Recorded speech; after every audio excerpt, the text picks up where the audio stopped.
subscribed to Reina yet and you're watching this, you suck. Well, hello, everyone, and welcome to my channel. I'm Reina Creole, and of course, this is the Spice Lounge, where we bring you the spicy takes and hot conversation about pop culture that's out there. And I would say I say the things that some people they want to say in their head, but not out loud. But yeah, here's where I say all the stuff out loud. My panelists say as much as they're comfortable saying out loud, but the emphasis is here we have fun, we love pop culture, and we will appropriately flame pop culture trends that are just going freaking just absolutely going sideways. So what sideways you should say? Well, let's see. Disney decided to finally okay. All right, I can't say that yet. We're not 30 minutes in. I want to keep it monetized for a little bit. Let's just say Disney finally got the guts to drop that Snow White trailer on social media over there on YouTube. And the response is exactly what we thought it was going to be. I think from now on, I'm going to refer to the Snow White trailer as Dat Ratio, because wait till you see Dat Ratio. I think it's going to pass the record that it already holds for the most disliked trailer. So we shall see. We're also going to talk about the box office for Moana 2. It made a lot of money, but is it really all that? We're going to talk about that. And of course, we have got hot topics for tonight. So I see you guys in here so far, especially between YouTube, and I see you guys out there on X as well. So glad to see you all. Gonna bring in my first panelist, and that would be Erica and Rob. How you doing, my dear? Doing good. Still learning sound because I got a new, I don't know what these things are called, audio interface boxes. Yeah, anyway. Okay. You need like a bachelor's degree to know this stuff, I swear. Anyway, You got a soundboard? Is that it? With the little it's just got dials on it and everything.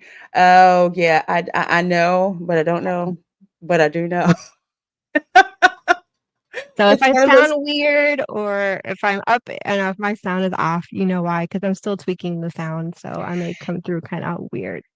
It's a learning curve. It is. So once you figure it out, I will be asking you questions because I do not I'll never have it figured out unless I go to school for this, because I'm over here like out of my element. Even my son, Christian's sitting here like he did the best that he could with it. And he's like, yeah, he's like, as far as I can take you, Mom. Anyway. Oh, well, welcome. So glad to see you. So glad to see you here. We have got a ton to talk about. I wouldn't say, you know what, now that I think about it, I wouldn't say a ton, so to speak, but I will say we've got two super huge topics, I would say. But before we get started on those, let me bring in my second panelist. Of course, you all know him as Ron from Fowler Bradley's Fun. Ron Bradley, how you doing, my dear? I'm okay. Sorry about the delay. I heard a fire alarm going off. Oh, that's scary. Oh, and I was like, I had to do this, and I was like, where's that coming from? And I don't know if it was next door or downstairs. It was through the wall, but it's not happening now. So I hope everything is okay. I don't feel any heat or anything, so I should be okay. I hope. Well, that's good. If you gotta, roll up and evacuate, no worries. We understand. Be safe, man. I do feel like I was listening to what you were saying, and I think when it comes to like at least the Magic Kingdom, we might have a crap ton to talk about. I do believe we do indeed have a crap ton. So why don't we go ahead and kick off the hot topics, because daggone it. There is a river of poo that the Imagineers specifically said was there, but it was figurative, not literally. But there was literally poo in Oh, your land. So magic coming to us from Vlog Mickey. Remember, Vlog Mickey is the publication that said that Tiana's Bayou Adventure was a necessary downgrade. I will never let y'all forget that. Just saying. Okay, Magic Kingdom's Frontierland and Liberty Square closed due to sewage leak. Again. again. No, that's a river. One of your lines just blew. Like, oh Look man, at that. if Like, you had a sound machine right now, it would just be like. I told you all what happened. So this was yesterday, right? yes, this Okay, was yesterday. So I have some friends that work there. They were telling me what happened. Okay, so as it turns out, there was supposed to be a big cast member event in the morning over in Fantasyland. Okay, and they were going to screen the Snow White trailer over in Fantasyland, and the Frontierland people were like, "No, we want to see it first." Okay, so so we stopped. And they screened the Snow White trailer in Frontierland, and it just oozed all this crap.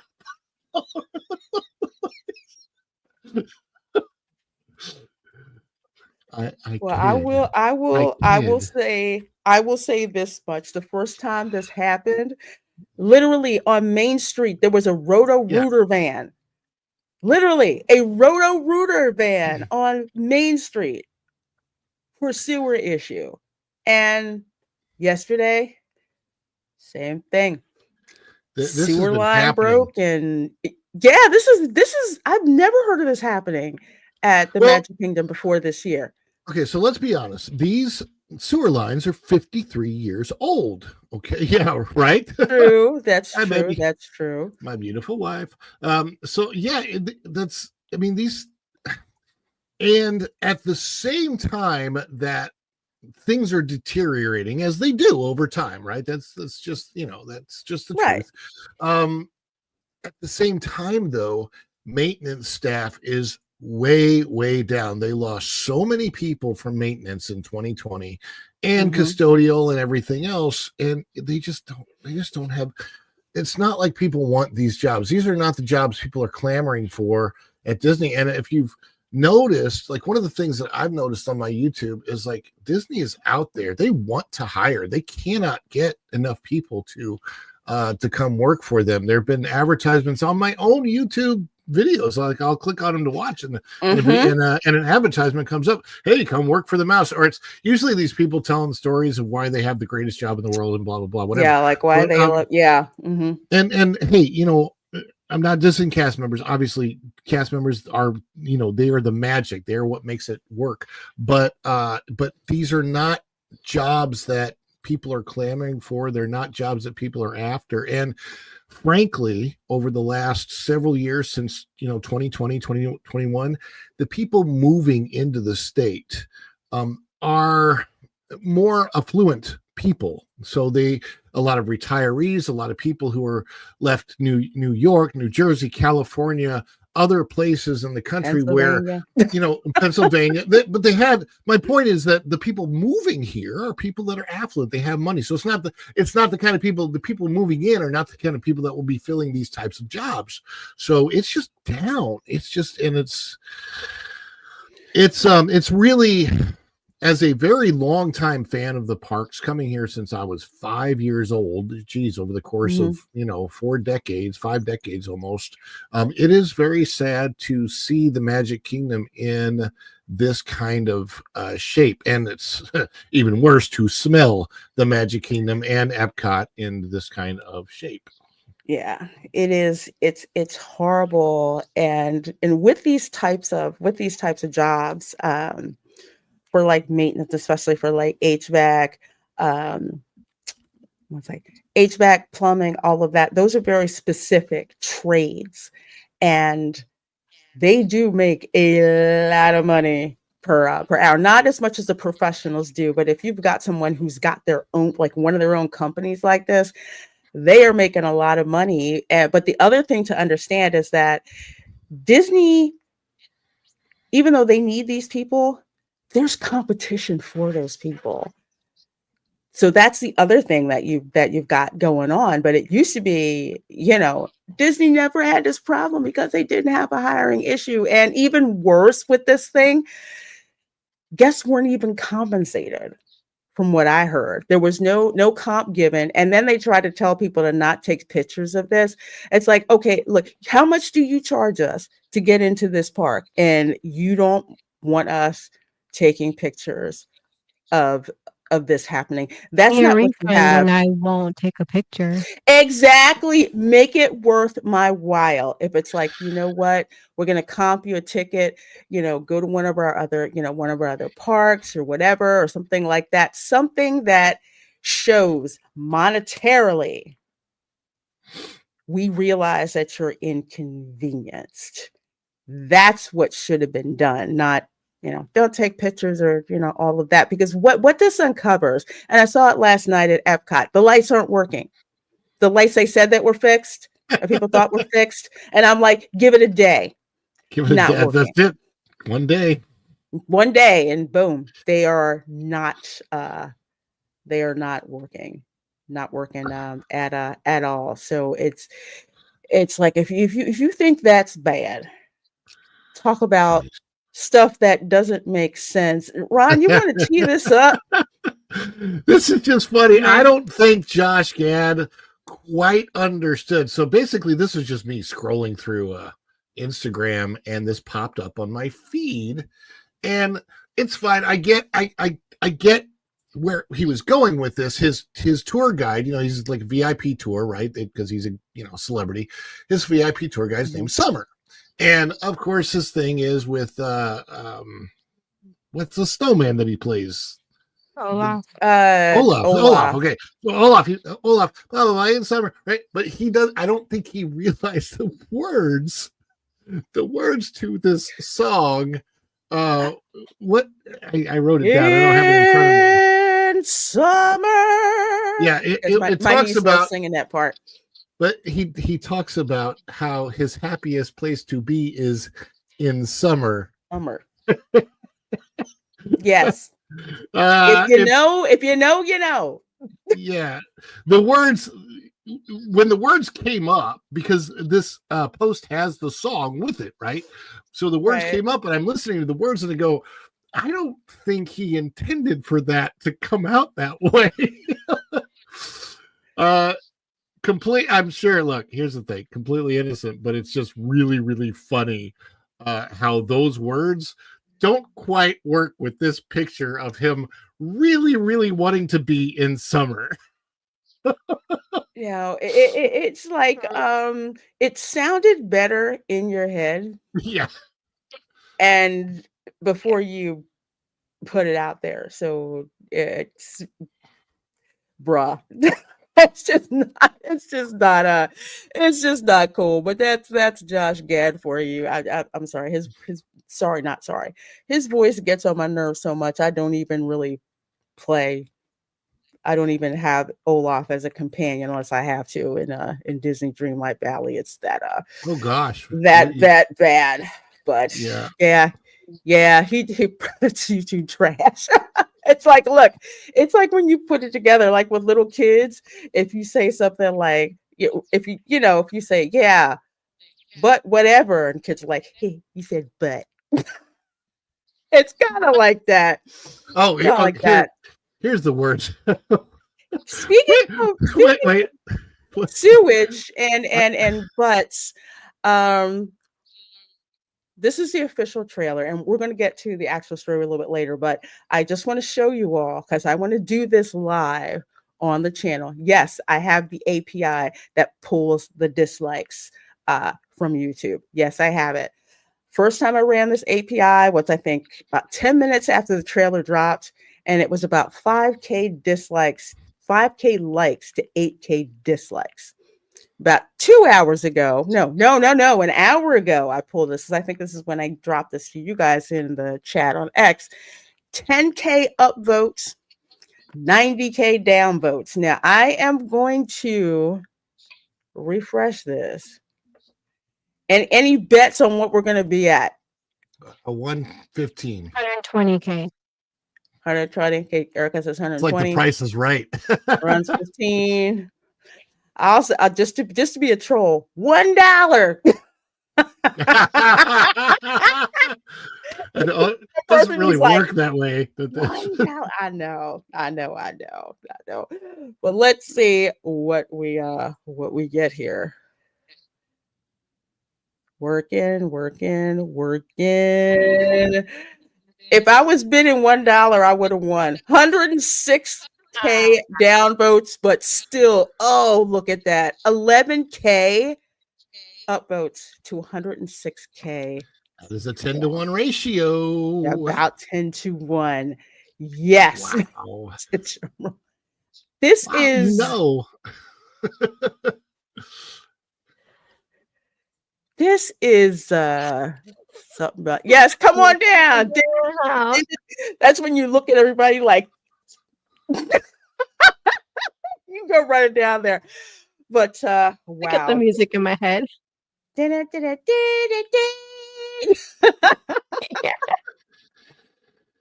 This wow. is you know, I feel bad. I really feel bad for Gal Gadot.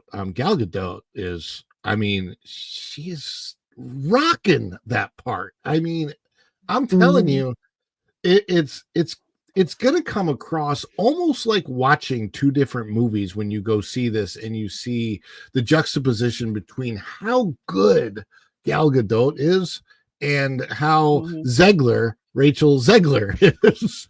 He's just and she just Rachel's not you. Yes. Oh my gosh, she looks so gorgeous. Here's what she's saying. Excuse me, who summoned Farquaad to my office? Yes. I really don't remember you being this opinionated. And I love it. I love it in that I always know a movie is going to go off the rails when I'm rooting for the villain. Oh yeah. Like in Jurassic World, Fallen Kingdom, I was rooting for the Raptors and everyone else. So bad. I didn't freaking care. With this one, they probably did not intend it that way. But maybe that's the irony with the original Snow White animation. And Erica, you can correct me if I'm wrong. Let me know what you think. With the original one, you felt sympathy for Snow White, and you were very scared, afraid, and angry with the evil queen for her being so evil. But with this one, I'm like, Snow White's such a brat. I want the evil queen to just annihilate her. Feel the same way. Just give her a spanking and tell her to shut up already. When she says the word opinionated, in my mind, I hear something very different. I know. Okay, so I don't remember you being like such a like there's meaning. little wench. It's not quite up to the level.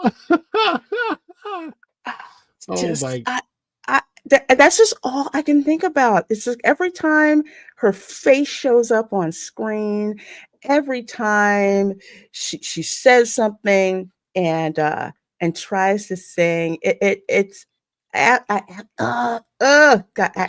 can't stand it. I feel like in this moment with Gal Gadot, she says her line, but her tone and attitude behind it kind of makes me wonder if do you want to, it makes you want to say, show us how you really feel about your co-star there. Yeah. What makes you wonder? I'm not going to say that's what it is. I'm going to just say this right here and now. If somehow they get these two together on a press tour, I don't think we're going to see the lovey-dovey holding hands that we saw with the Wicked press tour. That was before Rachel had really opened her mouth. I mean, I don't know what went on set in terms of she was openly saying things about, you know, Israel and what was going on over there. All I know is what she had most of posted it was on filmed. X. Most of it was filmed before that all started. So, like the vast majority of this was filmed 3 years ago. Like, think about that. They were really, you know, they were was nice and recent. chummy and all of that. Although Gal kind of looked at her like, "You sweet summer child," which because it seemed like she was just like too amped up or whatever. But things seemed kind of amicable. Now I'm pretty sure the chairs will be far away from each other, or knowing Gal should just be like, "Yeah, say something stupid, please do." Please do. Don't they have like a? It's like a TikTok video, but it's on YouTube, and I've seen it where in Wicked, they're like, Glinda, Elphaba, Glinda, Elphaba, and they're going back and forth like that. Have you seen that? Like where they're going back and forth, and they're like, I have not. This and that is that. Because I can just see these two going back and forth, going, Israel, Palestine, Israel, Palestine. Oh God. It is crazy. It is crazy. No Torontos. I mean, about the first press junket that Gal Gadot and Rachel Zegler did 3 years ago when they started filming this thing. It was completely different. They were just like, you know, different times. Now it's just like, but I noticed even then, Gal was trying to jump in to save Rachel from herself. On several occasions, she's like, Rachel was about to say something to Gal. Was like, well, she's not gonna be chasing the prince, and like she's she's trying to. Gal is very, very like she's got the experience. She's done this. It's very, very obvious that Rachel Zegler is coming from a different place where she just did not have the press experience, because I'm assuming that the way she got this role is that Steven Spielberg must have recommended her for it after West Side Story. But that is my thing too. That's what I believe too. Like, because at that time, if you don't know about who this person is, and what potential she has to ruin a movie by her words, you think, okay, I audition her, I hear her voice, she's lovely, she can sing. What I don't think she's right for the role as far as a Snow White is concerned. It has nothing to do with. I think she can kind of look the part, but her voice, her singing, and her stylistic approach to the character for me is what does not work, because Snow White, that super high voice, it kind of represented a naivete and an innocence that Rachel Zegler's character doesn't start out with. She doesn't have that sweetness to her. And at the end of the trailer, where she's like singing out, I'm gonna be this woman, look at me, right? I'm like, that's not Snow White. That's not anything like how this character is. So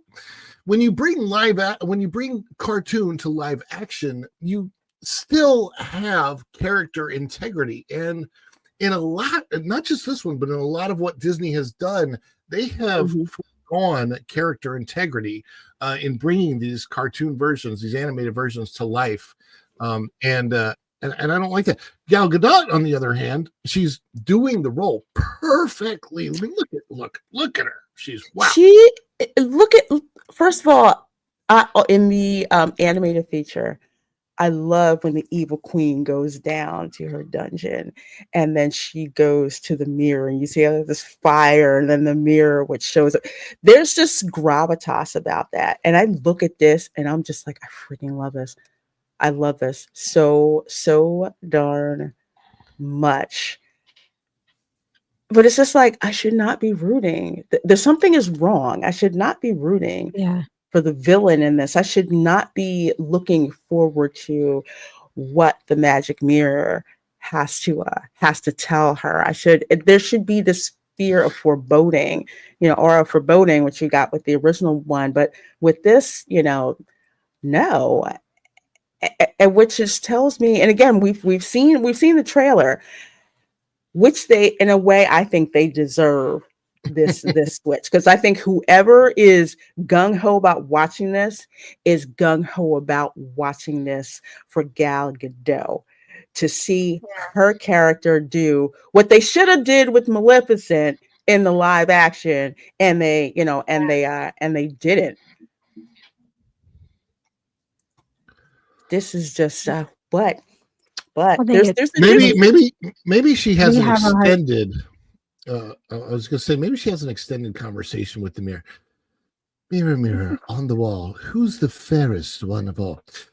Okay, so when we're talking about fairest, are we talking about like looks, like how good are we talking about, or are we talking about like who's the greatest social justice warrior in the land? Oh my gosh, she is. See, You really look at this. I always Go ahead, Rita. understood in the cartoon version that it was a both and situation with Snow White. Not only was she beautiful, but she was also very sweet natured and humble. And the fairest in the land encompassed both. Because the queen in the cartoon, by definition, was strikingly beautiful. It was just, she was so evil. That's what made her so ugly. And then Snow White had embodied both, the sweet personality kind mixed with, a beautiful face. And that's where she topped out from, the queen on being the fairest in the land. So that's how I always understood it. I'm not understanding where all of a sudden this is a new concept. I don't think it is, in terms of solely basing it off of looks. It wasn't always just looks. It was both, and looks and your character. Right, and how she was, like when she, when she was, and this is, what, this is why I believe, I'm sorry I paused this picture on Rachel Zegler trying to be Jean Valjean from Les Miserables, but go Google that if you don't understand the reference that I'm making. Stole a loaf of bread. Think of the huntsman. Yes, can I have some more, please? But think of the huntsman. The evil queen told him, I want you to take her out in the woods. I want you to kill her, and I want you to bring her heart back to me in a box. And his heart was heavy about that, because Snow White was so gentle and so innocent. And she's going into the woods with him. She's not really asking any questions. And he's just like, this is like a lamb to the slaughter. He's like, and in the book, Grimm's Fairy Tales, okay, if you read that, where the huntsman, he had a serious dilemma going on. It's like the queen gave him an order to do something, but because of how fair and how innocent and how just Snow White was, he couldn't kill her. So he tells her, run away far, deep into the forest. That's why he lets her get away. And with this chick, I'm kind of mad the huntsman didn't get to do his job. And that's not how we're supposed to feel. A whole brand new storyline for Snow White, and I think it'd do well. Yeah. Loki pops up. Oh. You had one job. One. You couldn't even do that. Just the The one. huntsman, right? He goes back, and he's the one that overthrows the queen in some way. Mm-hmm. Teresa, yeah, this, I cannot get over the fact do a lot with like a shot from Les Mis.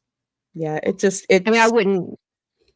wouldn't be a Snow White story at that point. It'd be like a different, but I just thought, you know what? I'm kind of surprised. Well, back in the 1930s, and I get what Walt was trying to do, was pushing the envelope with animation, getting it on the big screen, and keeping it simple, especially for that time period, and considering, going that in depth into a story and animation on the screen just wasn't going to happen in 1930 in the 1930s. But Yeah, 'cause it nowadays, was so I mean, expensive. you can really take the Snow White story, and I don't mean Disney story, but you Mhm. could you could tweak it in a way that would make You it did. interesting, where the huntsman is so burdened with this that he goes Mhm. back and essentially rallies up a coup and overthrows the queen, and he's the one who saves the kingdom and frees up, I don't know, maybe he links up with the prince, I don't know, it's just, anyway, Or he it's gets just some your plum, imagination running wild. No. some The plum huntsman, royal assignment or something like that. the huntsman melts the queen's heart, and they fall in love, and it's happily ever after for them.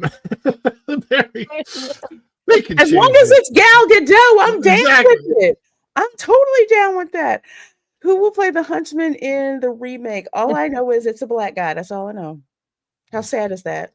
It's not that it's Tina Idris Brady says Elba. It's not that it's Lakeith Stampa. That's who they should have By the gotten to way, play the huntsman. how many other versions before this in the last decade haven't we had 2 or 3 different versions of live action Snow Whites? Maybe 4 live action Snow Whites. There's been a Yeah, few. There's been a there's been few. a Yeah, there's few. been the huntsman, I and like that there one. was another one. Well, you also had the Once Upon a Time Yeah. storyline, the television Yeah, I show. missed Then you I missed had That was weird. um, That whole I Really? watched the entire show, and I gotta tell you, that was cringe what Disney did to their own story characters. well, the Really? first 3 And seasons I were only decent. Oh, Be- it was bad. before Like they the more it went on, the worse it got. At yeah. that point, I was just watching it just to see what they were going to do with the story and the characters, because I was just like, okay, what are you going to do next? Because this is a train wreck, Well, with their I don't think they storylining. thought that would last past 2 seasons, because the first 3 seasons were actually pretty good, but then they brought in the Frozen characters, Elsa and Anna, when they Frozen became popular, characters. and I'm like, Yeah, that's Really? when too it kind of soon, and started to it go doesn't. south. Yeah, it kind of went off the rails because they didn't know what to write at that point in time, and Right. they didn't have a plan for where the story was going to go, and which is very, very clear. But there's Oh, it and really obviously we have another version of live action Snow White that will be on Bentkey streaming only, so that's going to be Yes. a direct competition with this, and I on think what it's good. streaming only? Bentkey, which is owned by the Bentkey. Daily Wire. Yeah, Daily Wire. They had like Oh, okay. a I see. I'll say a teaser trailer that ran. I think it was the day I or the remember day it. Mhm. after that one, and cinematography wise, it looked gorgeous. It had the Yeah. type of fantasy storybook color palette that you would Yeah. want to see. But you know what? I think there's something to the fact that Disney did not have the guts to drop this on YouTube first, like they do with all the other ones. They put it in the theater first before they brought it. Have any of you noticed the wagon circling of the Hollywood press regarding this? The trailer dropped today on YouTube, and then all of a sudden you see all of these articles that are out there. We'll start with, the prime offender. Variety, Snow White trailer. Rachel Zegler meets the seven dwarves, defies the evil queen, and showcases her singing. Well, I mean, they're probably paid directly Oh, by Disney to put this stuff out. I mean, these are the what do they call them? What do they call the Hollywood papers? There's a name. Digital fish rat. Yeah, That's what I call it. Showcases her singing. So I'm sorry, I have a few things on that. Please do. For one, since when do you have to have a loud, belting Broadway voice to be a good singer? There are many singers out there that are great at what they do, and they sing in different styles and different octaves, and Zegler, I'm sorry, she's already showcased her voice elsewhere. This isn't her first rodeo. No, So honestly, I'm sorry, what exactly is she showcasing? I did not hate West Side Story. But it was unnecessary. But I watched West Side Story because West Side Story was one of the first, if not the first musical that I was ever in when I was, I don't know, 11, 12, 13. I can't remember how old I was, very, very young. And I was a shark in that. And what I really like about the classic version of West Side Story is that they did it as a stage play brought to life. Yes. Like Yes. the very stylistic. It's just so cool the way it's done in the 1960s, and the music is popping and it's great. It just didn't need the redo, but because it is a Broadway musical, I'm okay with there being a redo. But I will say this, they wasted a lot of money on it. I know that was a pet project, and I hope Spielberg didn't mind losing his shirt on that pet project, because, hey, it was done as a hobby. I understand. I hope he likes it. It was done for him. He did it for himself. He did, but here's another thing to remember about Spielberg. And again, this is a Hollywood insider thing where you don't really know it unless you're in it. Who's going to say no to Spielberg in Hollywood? That's number one. Yeah, true. Who's going to tell who's going to tell Spielberg, well, no, you can't do X, Y, and Z. No. They're like, yeah, what do you want? How high do you want us to jump? Where do you want us to put stuff or whatever? And something tells me that when word got out that, he's probably like, yeah, see, you guys are doing the Snow White movie. You know what? You know who would be a great actress and you can get the credit for launching her career into the stratosphere? Rachel Zegler. Again, who's going to say no to Spielberg? And there are so many deals that are done in Hollywood with films where it is not about the talent, because, and Ron knows as well, there are so many talented actors and actresses in Hollywood. A lot of them are waiting tables, because they really aren't able to make a living that way off of acting. But I have seen, and I've lived among some actors that are absolutely amazing and great at their craft. But because so-and-so's agent knows so-and-so's agent at this particular studio, and they know the directors and the producers or whatever, they get fast-tracked. Well, and the others get overlooked. There's an absolute reality, and I know you know this, Lorena. Some actors and actresses may not have an affinity to, let's just say, some certain couches or activity on couches. Yes, casting couch is real. Do you know how I know the casting couch is real? Okay, I'm gonna tell the story. The casting couch. It's okay. Yes. What is that? Casting couch, the quid pro quo. I will give you this. I might give you this particular part in this movie or TV if you 45 minutes. If you provide me with certain sexual favors. That's why they call it the casting couch. So, true story. All right. I went to this one studio lot to meet a girlfriend for lunch.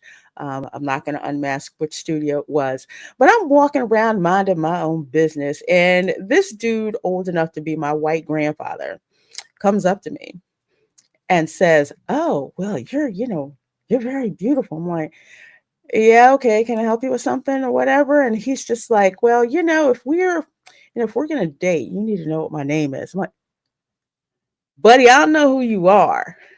Well, it turned out that he had like a building named after him. He was like old Hollywood money or something like that. Gives me his card and it's like, "You call me, I can make you famous." I'm like, there is not enough alcohol. What the hell is that supposed to mean? But it was so creepy. But the thing is, that's par for the course in Hollywood.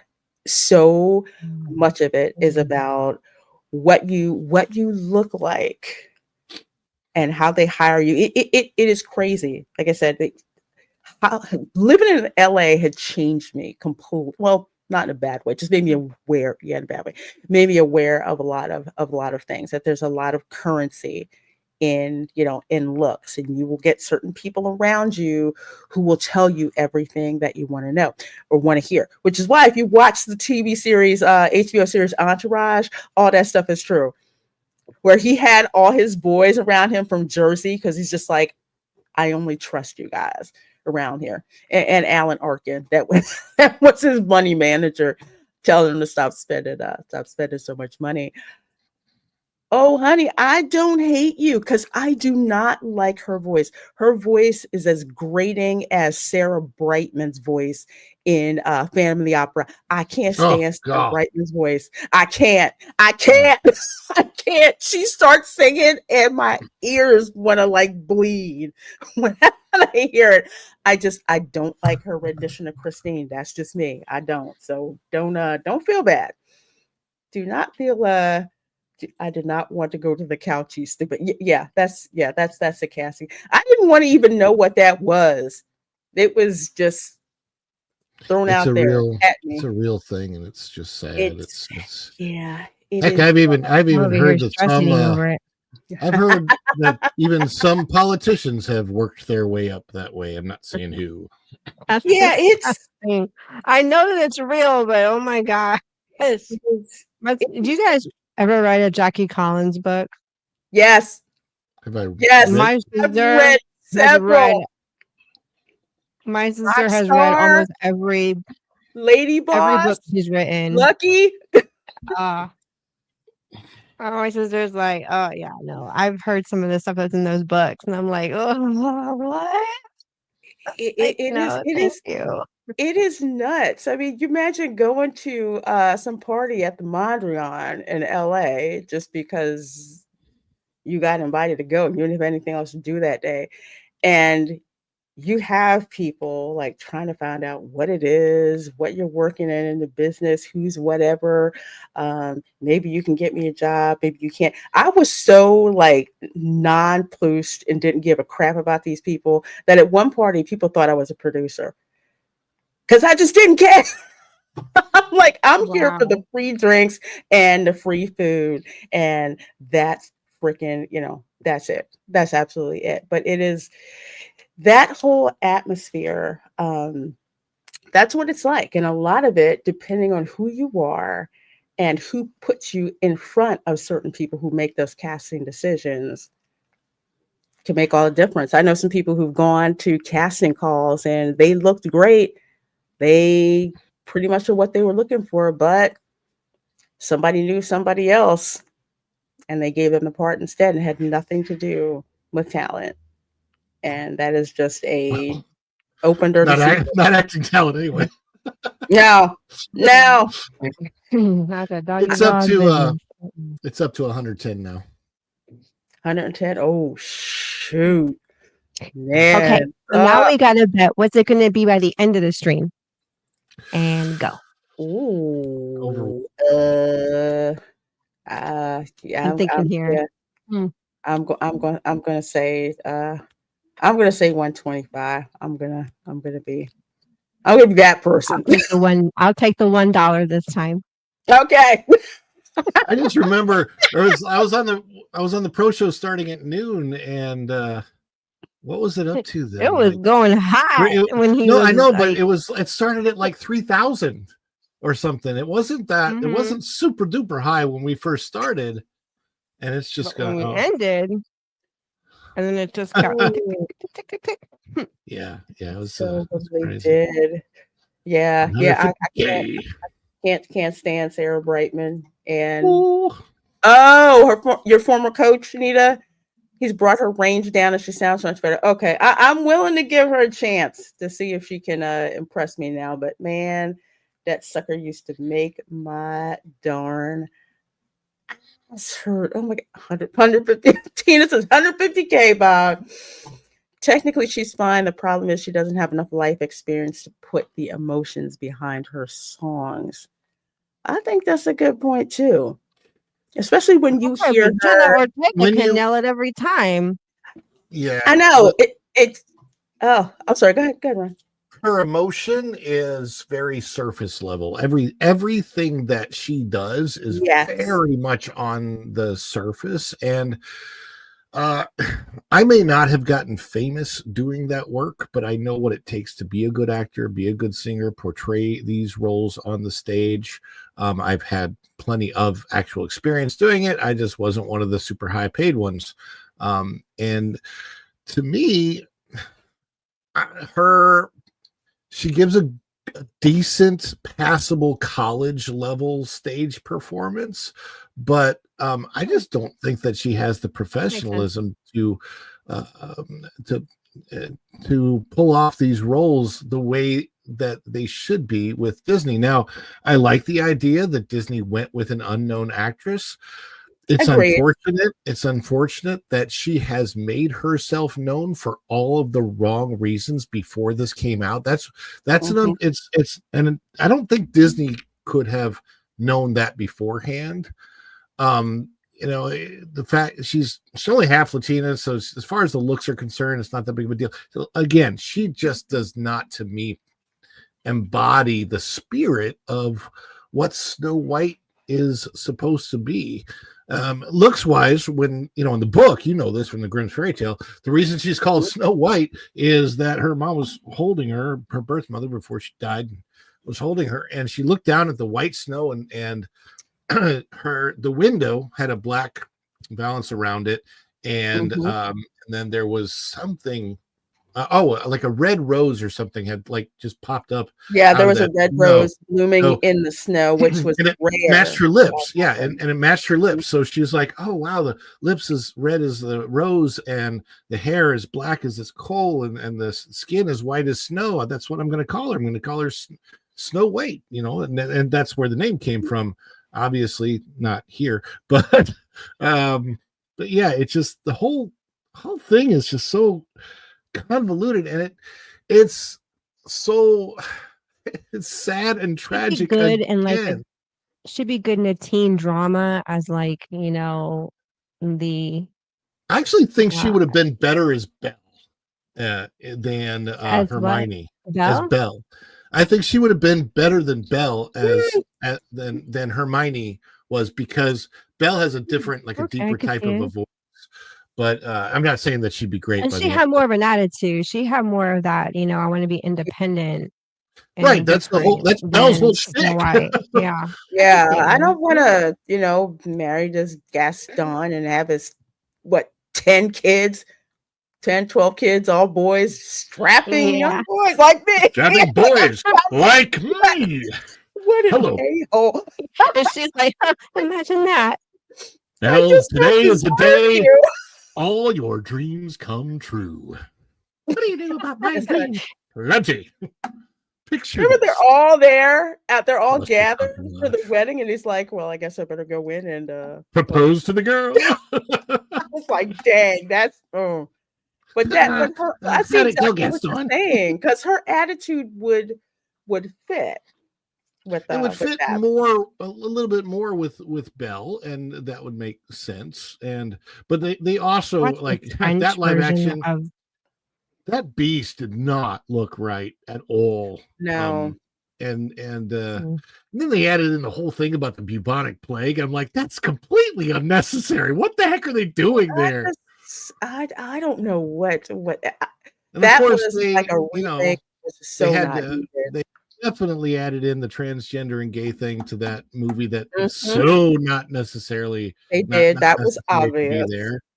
And I'm like, it to me, it was such an insult that movie made as much money as it did, because the original Beauty and the Beast cartoon, the animated version, is my absolute favorite Disney movie, and it's tragic the way they just ruined it with that.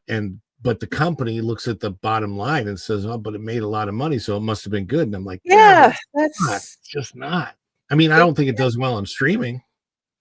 Which one? Live action? The live action Beauty and the Beast. Visually, it was beautiful. I mean, they captured it visually very well. What I didn't like were the LGBT undertones that were very heavy throughout, and to me, that distracted from Beauty and the Beast.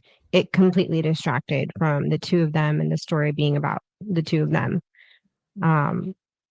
And And I'm there were some things in there in the fight scene where the guy goes in with a wardrobe character swallows one of the villagers and then spits him out, and he comes out dressed as a woman. If you uh-huh. notice in Yeah. that scene, that he looked at happened in the the. camera and he winked like that, and I'm like, "Are Oh you yeah, serious?"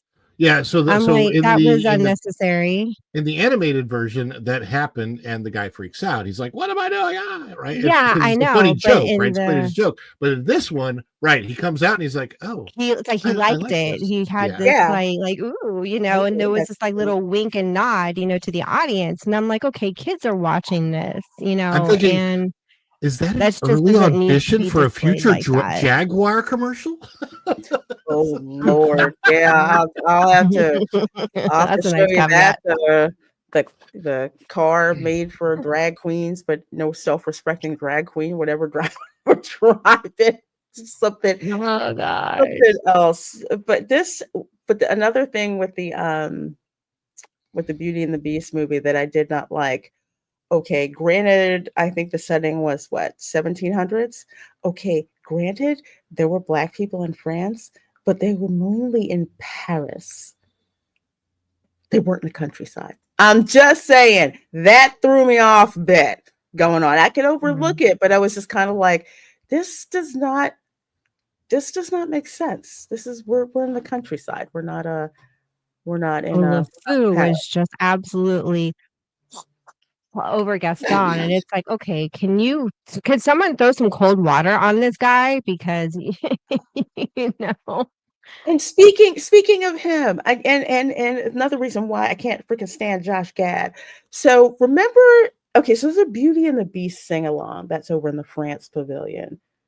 You know what I'm I talking about, watched it. Ron? I cannot stand it. Oh, I've I'm seen. Don't like, don't go. Okay.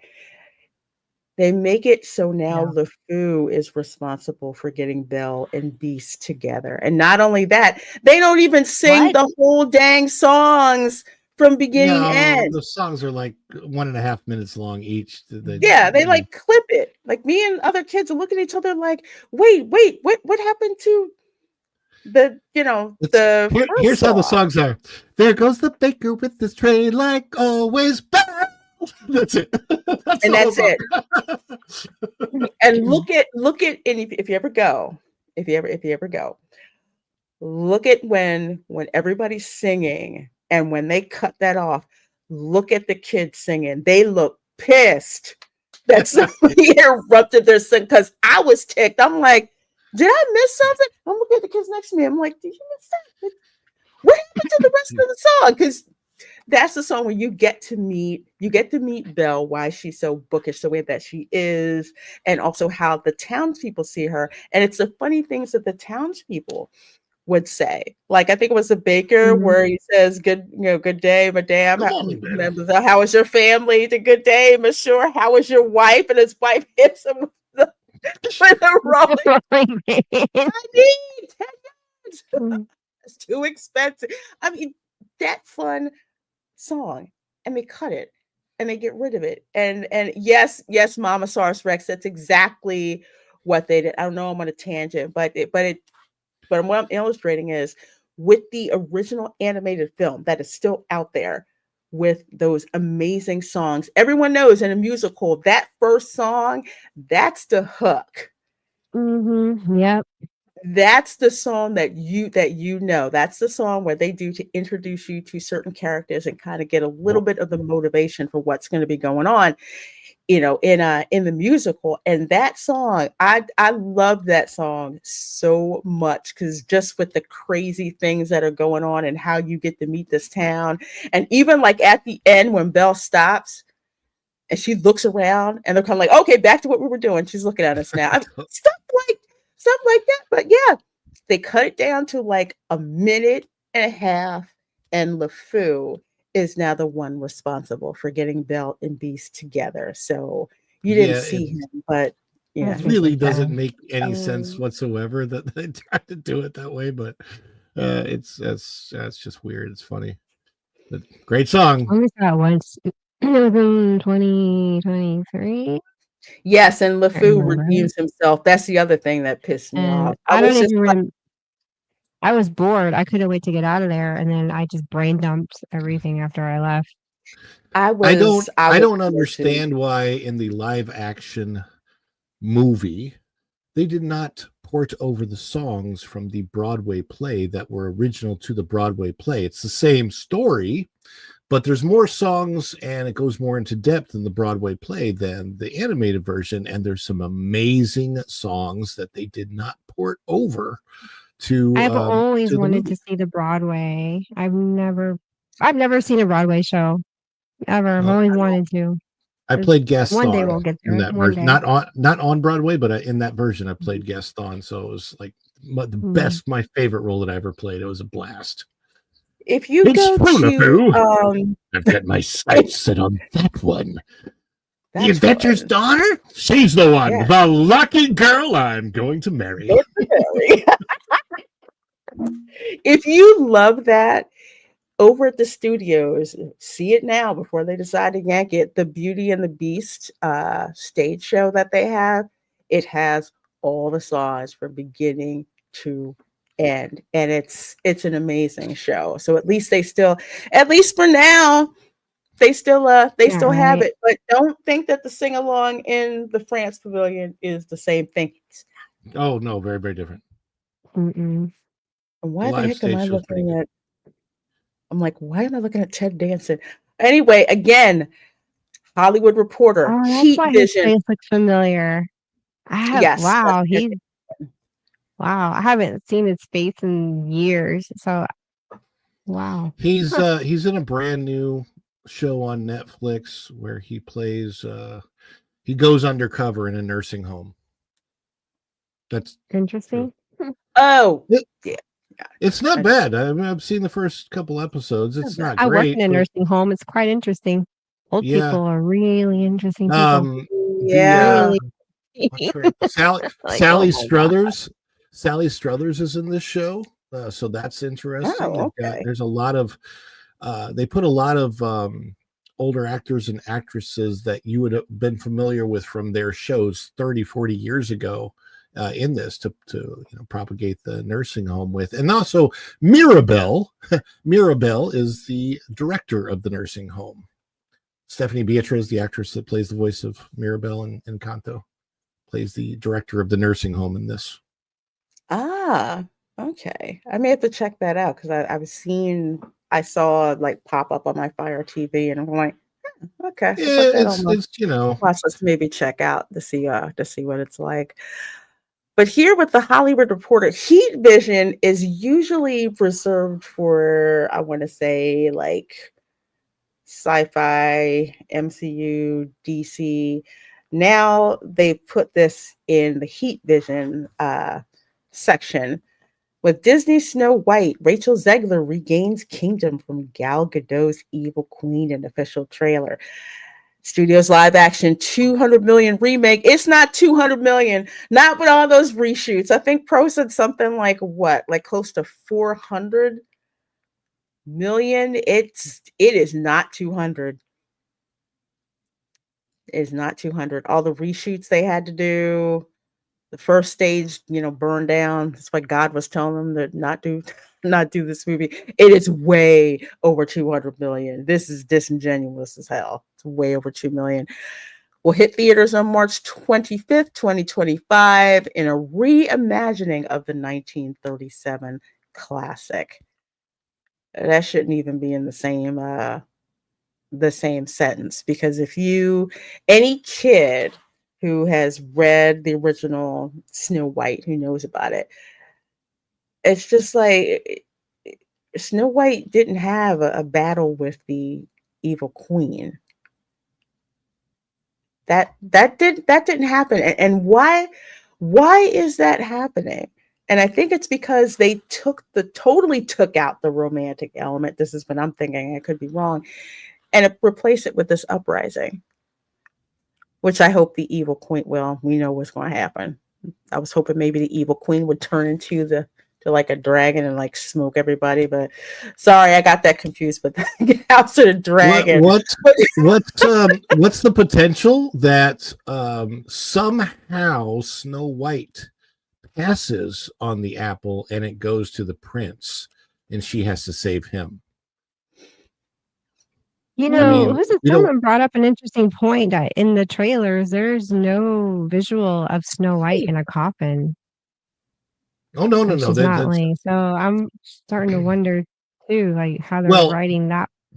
If Does you she look at actually the eat end of the the apple or trailer, not? like she's like gathering an army at the end of the trailer to go against the queen. So there's something weird, totally different going on there. It's definitely not the classic Snow White, and I don't know how they're going to play it off. What bothered me about her statement about it being done in 1937 is the ignorance of that statement is that the movie doesn't take place in 1937. The story takes place in the 1700s or like the 1500s. I think it actually takes place in the 1500s. So this would be like way before technology and anything else. So when you have a story that takes place in, say, the 1500s and it's ported to today, it's still in the 1500s, which means whatever themes that pervade society always, love, right versus wrong, good versus evil, good overcoming evil, and a person becoming a mother to these dwarfs out there. They didn't have any like that. As a matter of fact, in the 1937 version, you watch it on now and you see that it's Snow White's femininity, the female qualities that she brings that are so important to teaching these uncouth little dwarfs how to live an organized existence. I mean, they go to work in the coal mine, they come back, they have nothing to live for. Now they have light and games and fun and all this joy that her femininity brings in. What is wrong with femininity being a hero-like quality? Like, to me, yeah, exactly. Women in their feminine qualities are what save men. We're junk without you guys. Why what's wrong with females being females and making us guys live up to our potential? Because without you, we wouldn't. There is like nothing, there's zero wrong with that. Even when you look at foreign cinema, which is why so many things like Indian films and K-dramas are so popular over here, because they realize that there's nothing wrong with feminine energy. There's feminine, there's masculine, and the two balance each other out. But you have, I'll be blunt, you have some blue-haired harpies in Hollywood who are mad that, that guy that they wanted to date them didn't look at them. So they wind up hating other women, because Sydney Sweeney said it plain and clear. They talk about lifting each other up or whatever in Hollywood, women lifting each other up. No. No such thing. No such thing. The prettier you look, the more feminine you look, the more of a threat you are, because you have men looking at you and not looking at them. That's exactly what it's about. 100%.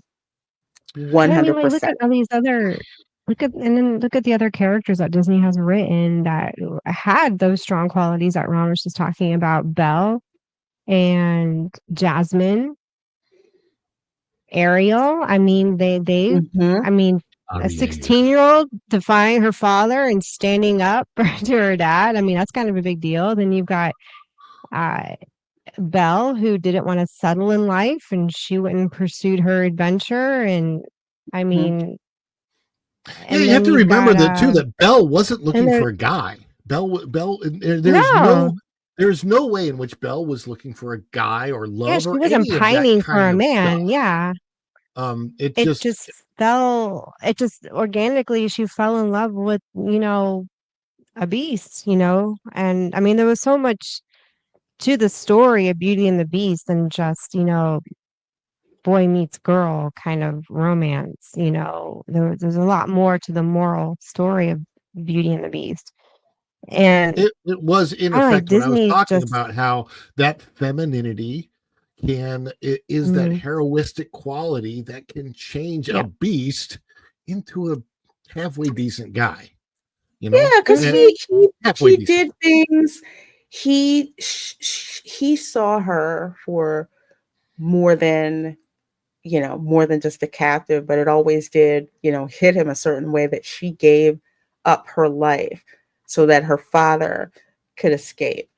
But Beast would notice because he had to learn. He started to notice things about Belle that she loved, like the scene where, of course, the ballroom scene, which I absolutely freaking love. And he shows her the library. He knows she loves to read. And she sees all of these books. And he was just like, And whatever you I have to be want. completely honest. To this very day, I still cannot believe that's the voice of Robbie Benson. That still blows my mind. I don't get it. And Yeah. and I love it. And Yeah. Pocahontas. Pocahontas is another, she was feminine, Native Mhm. American, and, she was a heroine in her own right, having to stand up. And that was like and when you think about it, it was quite the political stance, Yes. that also ended in this beautiful romance, and she didn't have to be drawn, in a non-feministic, way. So Disney sadly has really regressed in their characters So and their stories and so it's really has. sad because they had Mhm. it. They had it for years. Every year was a box office hit. Bam, bam, Mhm. bam, bam. And then all of a sudden, Well, I mean, some that little was buzzing Yes. little bee got into their ears, and Mm. I love and totally Jasmine. jacked them up. Yeah, I love Jasmine because she was a different type of princess. She was more of my Yeah. personality, kind of just like, well. yeah, you're gonna have to impress me, and Desmond's sick and pet cat Raja. was a freaking tiger. Yeah. I I mean, loved come it. Mm. on. He's just like, where'd you get a Raja? Such, and they're just like, okay, yeah, maybe we shouldn't have, I mean, with did his Troy, even pants and everything.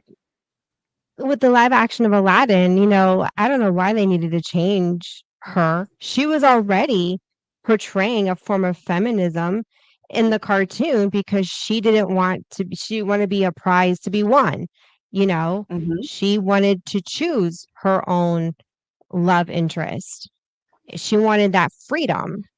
And Disney, for whatever reason, didn't think that on that note alone, you already had a type of feministic message, but it was in a healthy way because you're teaching girls, this universal message of, yeah, a guy should want to be with you for your personality and, basically you shouldn't settle.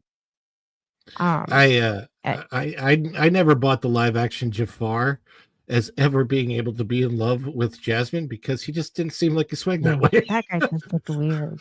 No, I always That thought he was looking that at that Aladdin oh, going, that was just so weird. That was a "Oh, gay star, I'm Aladdin." sorry. Yeah, it's like that's not the voices of these live action dudes, like even the live action No. Gaston, what Luke, whatever his name is, he's just doesn't come across as Gaston to me at all. no, no. He They looked just missed the old. mark on that casting. Yeah, he Well, was trash. Live action Jafar was trash. Yeah.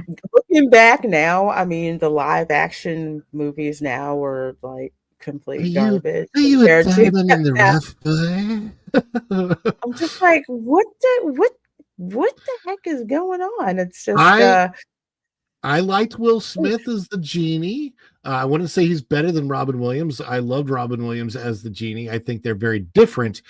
And I Mhm. think that they made the right decision to put in somebody who was not in any way, shape, or form attempting to mimic Robin Williams. So I think the casting of Right. Will Smith as the genie was very, very smart and intelligent. And I like that the genie got his own love story. That was fun. That was pretty cool. I did like that. I did like that. But I tell you, it's like Disney went from experimenting with the live action to see if it works to just exploiting it. And it's just like, yeah, we'll just throw a live action in there, make a little bit of money, maybe, and get away with it. But it's the quality you've seen from, I can't remember the last live action Disney film that people were clamoring to go and see, because the next live action that's coming up, which no one in the theater seems excited It's not about, even a real is live Mufasa. action. Is which one? It's still animated. It's just not 2D animation. Mufasa. Which Sorry. was from Mufasa. Yeah, that's basically the Discovery Channel. Are we going to learn that he was named that as a kid because he was really, really, really slow? And all of his friends were like, come on, Mufasa, Mufasa. We'll call it Get your butt up, move a photorealistic. little faster. Oh, Mufasa. Dance Life at the Kingdom. Let me tell you, Oh. Pinocchio, I watched a grand total of 5 minutes. Jiminy Cricket is not supposed to be some crotchety old, insect. He was never that. He was always hopeful, always, he was, his Mhm. conscience, and he was Let your always conscience positive. be your guide. That your conscience be your God. This Jiminy Cricket, I don't know. I call it alcoholic Jiminy Cricket because honestly, that's the first Disney film within like 5 minutes I turned it off. But that's Talk okay about because Guillermo del Toro made a Pinocchio film, stop motion, that is so good. It was more, I mean, seriously, it was more Disney than Disney, and it was worth it. It had like all just like the wonder, the music that was in it. I mean, they dropped Mussolini in there, but Hmm. when you watched it, it's like you felt like you were dropped right into the story. And I'm like, man, he outdid Disney on their Pinocchio. It was just great. I love Guillermo del Toro. He's one of my favorite directors. Tom Yeah, it Hanks. didn't have the donkey. Yeah, I knew that one. They didn't have that one, but Tom Hanks phoned that in. oh God, yes. Wow. That was like, I mean, he can act, and that's wasn't even him. That, Maybe they just used his brother. Like they do for all I the don't Buzz know. Lightyear stuff, or the Woody stuff, because usually Woody is Tom Hanks' brother. We Tom don't talk Hanks. about that. Yeah, we don't talk about that live action Peter Pan and Wendy anyway. Watch Hook Oh, instead. that Hook was did it better. ooh, yeah. That was nobody talks about. I mean, Peter that Pan looked was like so dead in the Mowgli. water. It was so wrong. But you say Mowgli, though. The Jungle Book live action is maybe one of my favorite live actions. Oh, me that. too. Weird. That's actually pretty I like. good. They I, oh, sorry. Oh, sorry. Go ahead. Go ahead, Erica. oh no, that's all I said. Yeah, it's actually really No, good. I enjoyed no, it. I did. I read the book as a kid. Jungle Book, like the actual book, and then of course I had like the Disney version of the book, which I loved, and the cartoon. Loved watching that, especially with my nephew when he was like, "Auntie, is Baloo drunk?" I said, "Yes, probably too many fermented berries." Oh my god! Was this hilarious? He loved Wow. it. He loved watching that. So when I saw the live action, because oh my gosh, he was such a boy. And it was just fun to watch with the action scenes and the animals and all of that, and then you had oh my gosh, who was King Louis? Um, Oh, I don't Christopher know. Walken. I Christopher Christopher, Walken. Yeah. Christopher Walken was, what would you have? I gotta have that, whatever that is. Boy, come here. Let me tell you. Have you ever seen an orangutan that's 3 times the size that orangutan should be? Well, that's me. Mhm. But it was fun and the songs were fun. It's just like Uh, it wasn't really that much of a pivot to make from the animated one to the live action because it's like the same spirit was there. Even Bagheera, Killjoy Bagheera. Bagheera's no fun. I liked Scarlett Johansson as the snake. You see? I think she wasn't she the snake? She was the snake. Yeah, she was Ka. And it was interesting. I mean, like the way she does her voice, like when she did Lucy, that was like she has a voice that just lends itself to certain character types. Obviously it's quite the surprise that she ended up being as good of a Black Widow as she did, because nobody thought that she would be able to pull that off, because she was not cast as Black Widow. That was Emily Blunt. And then Emily Blunt couldn't do it, so they threw ScarJo in at the last minute. I love that in the cartoon. And anyway, he was banging him in the head, and his eyes changed color every time. Yep, he was the bear. He was the bear. Well, we need a commercial break. You guys ready for a commercial break? Commercial break. Yeah, we have a commercial break brought to us by Jaguar. Oh God. Yeah, another commercial. Not sponsored. Look at this.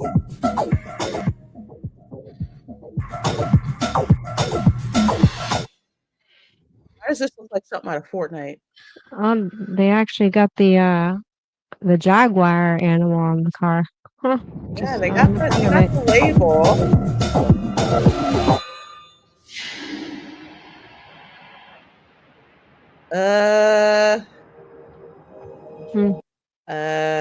Now is the time on sprocket. Now is the time on sprockets when we dance. Sprockets. I'm with Virginia. She's throwing tomatoes. Is that what that is? Yep. I saw that. Okay. No, God, no. It's probably throwing tomatoes at me. Let's be honest. You know what? I mean, it looks like it would be as heavy as a brick. What's the way? Look Jag ever. How do they have, why do they have a steering egg? They don't have a steering wheel. Baby, that's my Christmas gift. No. Yeah. Ugh. A steering. I'm getting you a Cybertruck. Look at this. I mean, what does it? Given the choice, I ain't gonna lie. I think I'd rather have this Jag than that Cybertruck. That's how ugly. I love the Cybertruck. The Cybertruck is growing on me, because we see them all the time, right, Lorena? All the time. Sometimes I'll be driving to Disney at night, and when you see a Cybertruck behind you, I swear, the way it looks with the light in the front, you think RoboCop is about to pull you over. Oh gosh. It is. I would take one, and I would, no joke, I would probably make it like completely pink. I'd probably do that too with the Cybertruck. Bling it out. The ones I've seen are blinged out. I've seen so many blinged out Cybertrucks lately, like the bright yellow one at Disney Springs. I saw. There was the last one I saw at Disney in the Hollywood Studios parking lot. A Cybertruck it was like Gigi's or something on the side of it. It was a strip club. It was advertising for a strip club. It's hilarious. In Hollywood Studios. I thought, this is perfect. You would get attention. I mean, a Cybertruck with the way it looks, it's just like, what is that? What I think? That looks like a Hot Wheels. Yeah, they are all over it. They're about to fall apart. Yeah, it's crazy. It's crazy. I don't mind the blue one so much. The lavender one. The blue one. Yeah, the blue one I like. It's blue steel. Blue steel. Hello, I'm Derek Zoolander. When you gonna drop the blue one? Derek Zoolander here for Jaguar. The back of that blue one there, does it not look like the backside of a Porsche? Looks like a Porsche. Yes, it does. It does. The front end of this is very reminiscent of how the front of the 1990s cartoon Batmobile looked. I kind of see it, but I feel like I've seen that front end. I don't know. I said a Mustang earlier on Pro Show, but since then I've been thinking about it. I'm like, no, I think I got that wrong. I don't think Mustang is the right. I can't think of the car. I want to say, is it a Chrysler? I But the know I've seen a GT, car on the road that has a front end like that, like the Lincoln Navigator kind of has that similar front.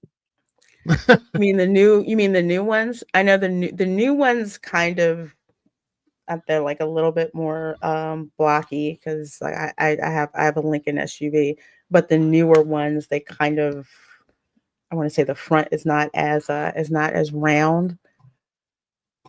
But I think what is it a Just know I've Chrysler? seen that front end before. It's It's a nothing unique. Chrysler muscle car. I think is it GTO?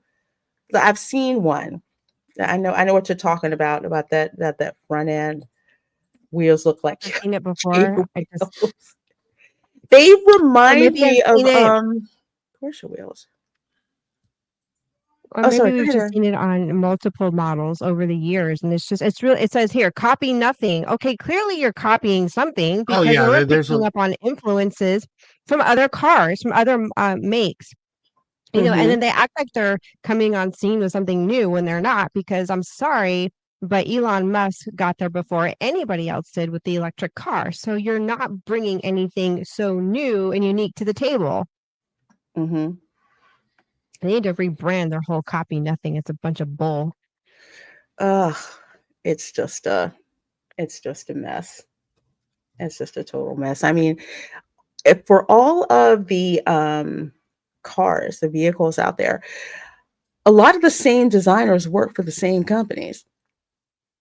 So like the back, because every time I see like my SUV and I'll see like the Lexus 3, RX 300, um, the cheap Beamer SUV, they all look like they have the same body style because they repeat them.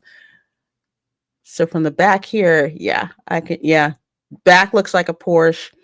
The wheels, I'm trying to think of what that reminds me of, but either way, this does not look Okay. like a Jaguar.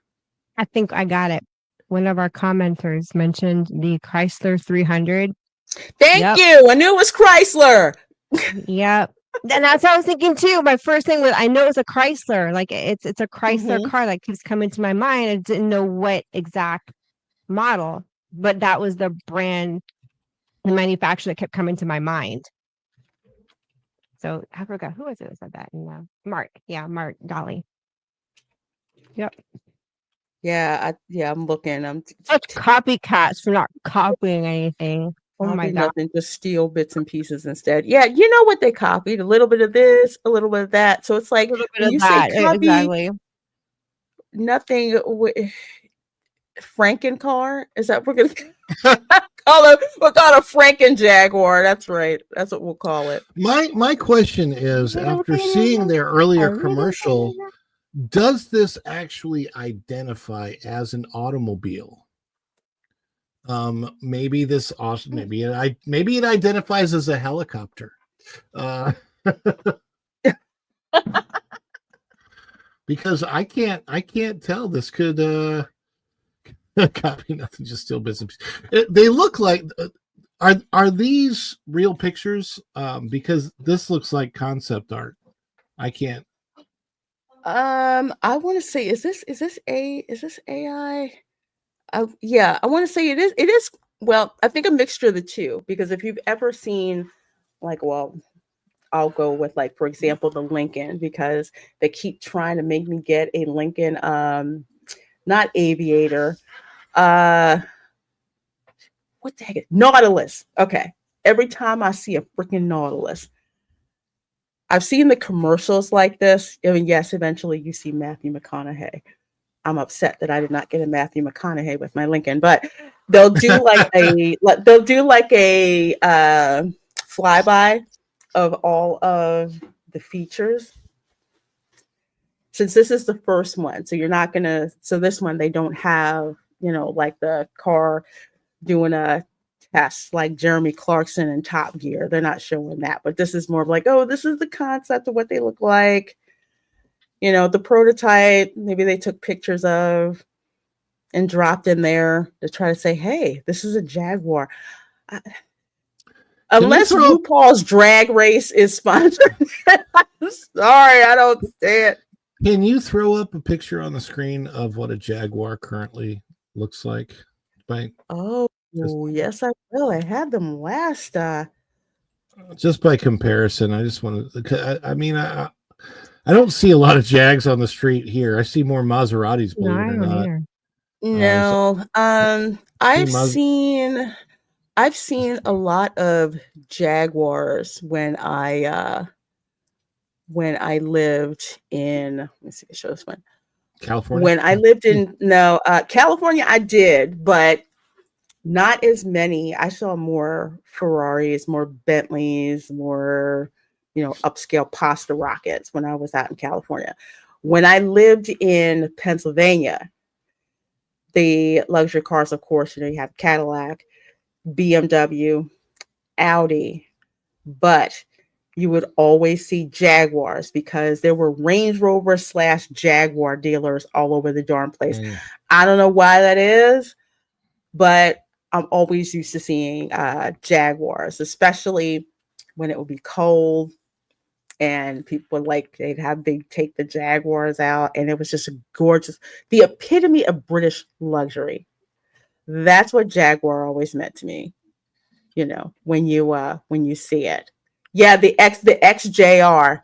Yeah, I knew somebody, his dad had a Jaguar XJR, and he's like, yes, my father let me drive the Jag to school. I'm like, you spoiled mofo. What was it? What was it they had in the in Ferris Bueller? That was a Porsche, right? Was it? Yes, that was a Porsche.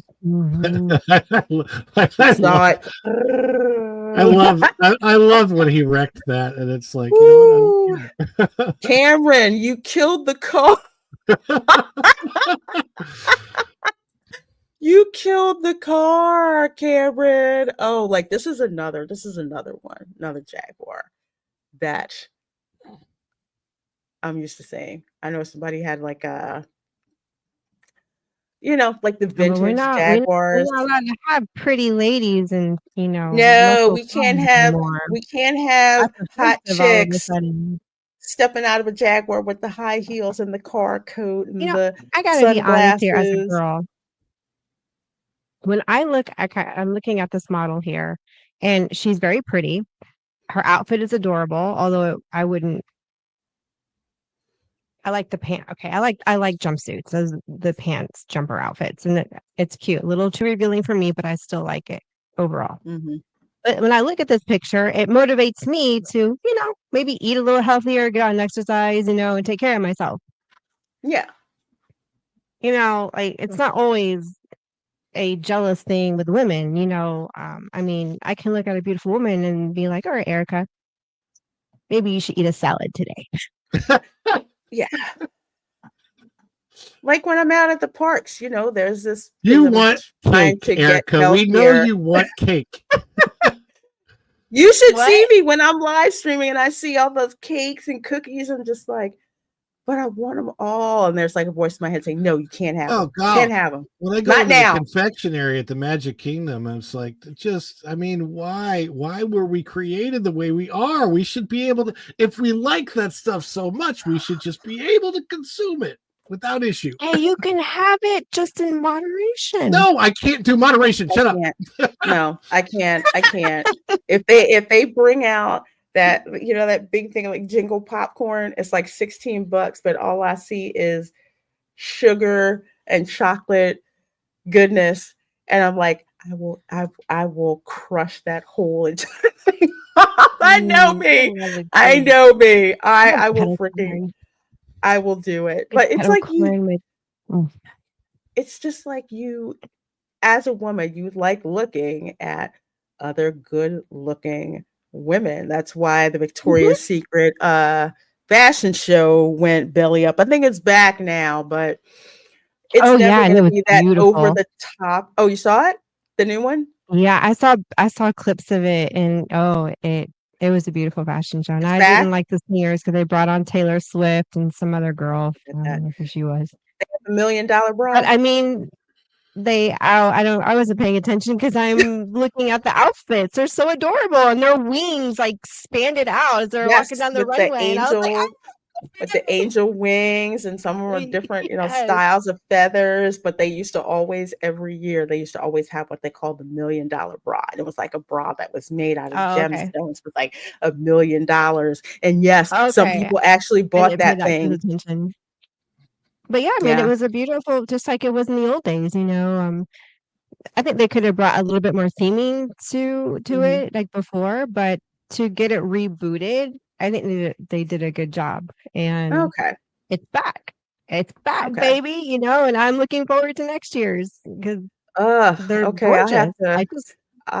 Visually, they're I'll have to beautiful watch fashion it, shows. because Yeah, I saw that snippets on was the YouTube. I haven't seen the whole thing. thing.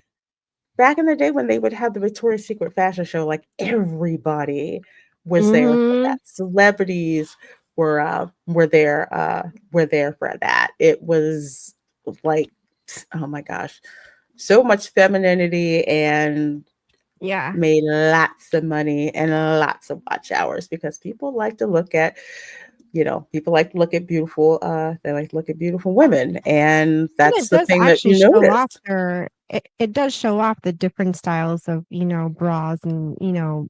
undies and the different styles, and depending on the girl, depends on what you wanna wear, and depending on your outfit, depends on what you should and are supposed to wear under your Mhm. clothes, But I now mean we get we we get this. It's yeah, and this the is like, colors.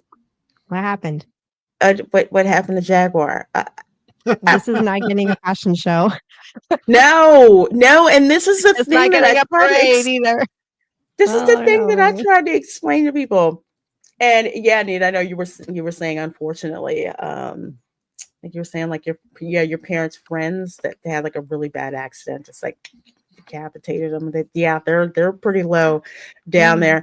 But it's like Jaguar, instead of making a automotive and technology statement with sexiness put on the top for good measure, this is all about a fashion statement that Oh people my don't god. buy cars predominantly for this type of fashion.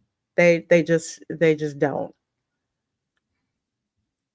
I mean, there's I styling, Here's the but thing. usually with the cars, it's a certain style, that doesn't vary too much I from the need to see established if style. those are the colors of the car. I need to see them in a natural environment to understand how they're going to look. Because obviously that background is not a real background, so the cars are No. never going to look like this in reality. So none of this makes any sense. They started with that weird commercial of all the individual drag whatever the heck they were, and Yes. Oh, it was they, they horrible. they did that, and now they're doing this, and you're like, so are they specifically targeting crack smoking drag queens, or what? Like, who You is know, the market? Um, Who, they could like, have just started out with this commercial first, or just this one, and just completely omitted the other one. I would have to agree. well, they Yeah. could have, but they're trying to Yeah. get some sort of messaging across, and I just don't know what the messaging is. I don't know either. And Tina BB says they're I don't trying to know sell what it these is cars either. to Gen Zers They're who so have no confused. money, and they don't I mean, want they the clearly middle-aged don't know white the girls who difference have the between a money. man and a woman. No, no, they don't. No, they don't. So, But Why? Jaguar, it's only Why normal is that their car is just as confusing as okay? their advertising, and it's Why like, don't yeah, they it's a just bunch of give one of confused these people. to Dylan Mulvaney and call it a day? Dylan Mulvaney with his Bud Light in his hand. Yes, I'm calling him a him because he's a I got dude. the Bud Lights. Get the Bud Lights. Oh God, Hold on now, we it's don't want to be advocating drinking and driving. Oh, no. maybe, yeah. I guess not, right? I just think with this, These are really bad. they're going, yeah, they're going. Hey Aldo, they're going for the EV market. They're not as cool as Teslas. Teslas still look like a car for the most part. Yeah. They're not like that. But the thing is, Tesla, that was an original car company. They came up with their own Mhm. original idea. So that's why with the Cybertruck, we kind of laugh at the Cybertruck, but when it comes down to it, that's something that that particular company is Yeah. known for, that type of It stands style. out. I'm telling you, man. The thing It of it is, does. it's really really weird being around them because you're like when you see it in real life, you're like, oh, I get it. I like can't. The feeling is weird It's like when the because you're like, Hummers first I came don't on scene. know. They were kind of hard. It took a I while have to get issues used with to the Hummers Hummers because being on the road. I have issues with Hummers because I was rear-ended by one. And Oh, I will tell you, this is Lorena, crazy. exactly where I was rear-ended by it. It was South International Drive, coming off of South International onto 192. You turn right. There's an IHOP right there. There's a Walgreens. Mhm. First Walgreens, then IHOP. And I was waiting for the red, like I was at the red light. I was at a stationary at a red light. The guy hit me, rear-ended me Mhm. in his Hummer, crushed my back end, barely hit me like 5 miles an Mm. hour, and he's like crushed my back end, right? Anyway, I pull around, Mm. pay work. He's like, by the time I had called it in, we both happened to have USAA insurance, and so USAA told me, "Oh, this guy already called it in for you." Like he admitted he was in the wrong. Oh, I'm okay. Good. That's good. Mhm. But here's exactly what he said to me. He's like, sorry, dude. I thought you'd moved." Just like that. You know, It's like, like that's thought you moved Orlando. how? There's Because something. at a red light you can turn right. I could have turned right, but the traffic was going. I couldn't turn right because Mhm. traffic was going by. He wasn't Right. was still Figured. going by, and he was just like, "Oh, it's a red light, so I can turn." I mean, on a right, and I'm like, it's just. I think he was drunk and didn't want the DUI, and that's why he called it into his insurance because he was like, sorry, dude, I thought you'd moved." Well, it sounded like he So was Gosh. stoned, not drunk. Yeah. he was maybe stoned, maybe Jeez. drunk, maybe something, but he called it into the insurance, and we happen to have the same company. And Oh, well, that makes sense. I hate how Mm. high auto insurance is now. They've like tripled in the last few years, but USAA has Yeah. been a great company, and they've always taken care of everything for me. So, Mm. um, Well, I've never Mm. paid as high a cost for car insurance as I did when I lived in the People's Republic of California. I do not freaking miss that. California, they need to bring me back. I need to be the governor again. The guy there, now he looks like a vampire. The stupid Gavin Oh my Newsom. gosh. It's just like, I can't really deal with that. I don't miss living in California. I don't at all. And I'm going to be on the California. lookout for when this car drops into car dealerships because I know exactly where the Jag dealer is. Oh boy. And this is a hot mess that I Mm. have got to see in person. Because they will actually try to, not that I'm in the market for a car. I am not. But this is something that they would probably try to freaking sell me. Although this is not what I want. The Tesla with the gold doors is the one that I want. I want it it's so gorgeous. I'm like, this door is like a DeLorean on the sucker. But anyway, I'm not ready to go EV yet. They need to get more infrastructure, done. There's just Mhm. like I know we're getting there little by little. I'm thinking in the next 10 years, maybe.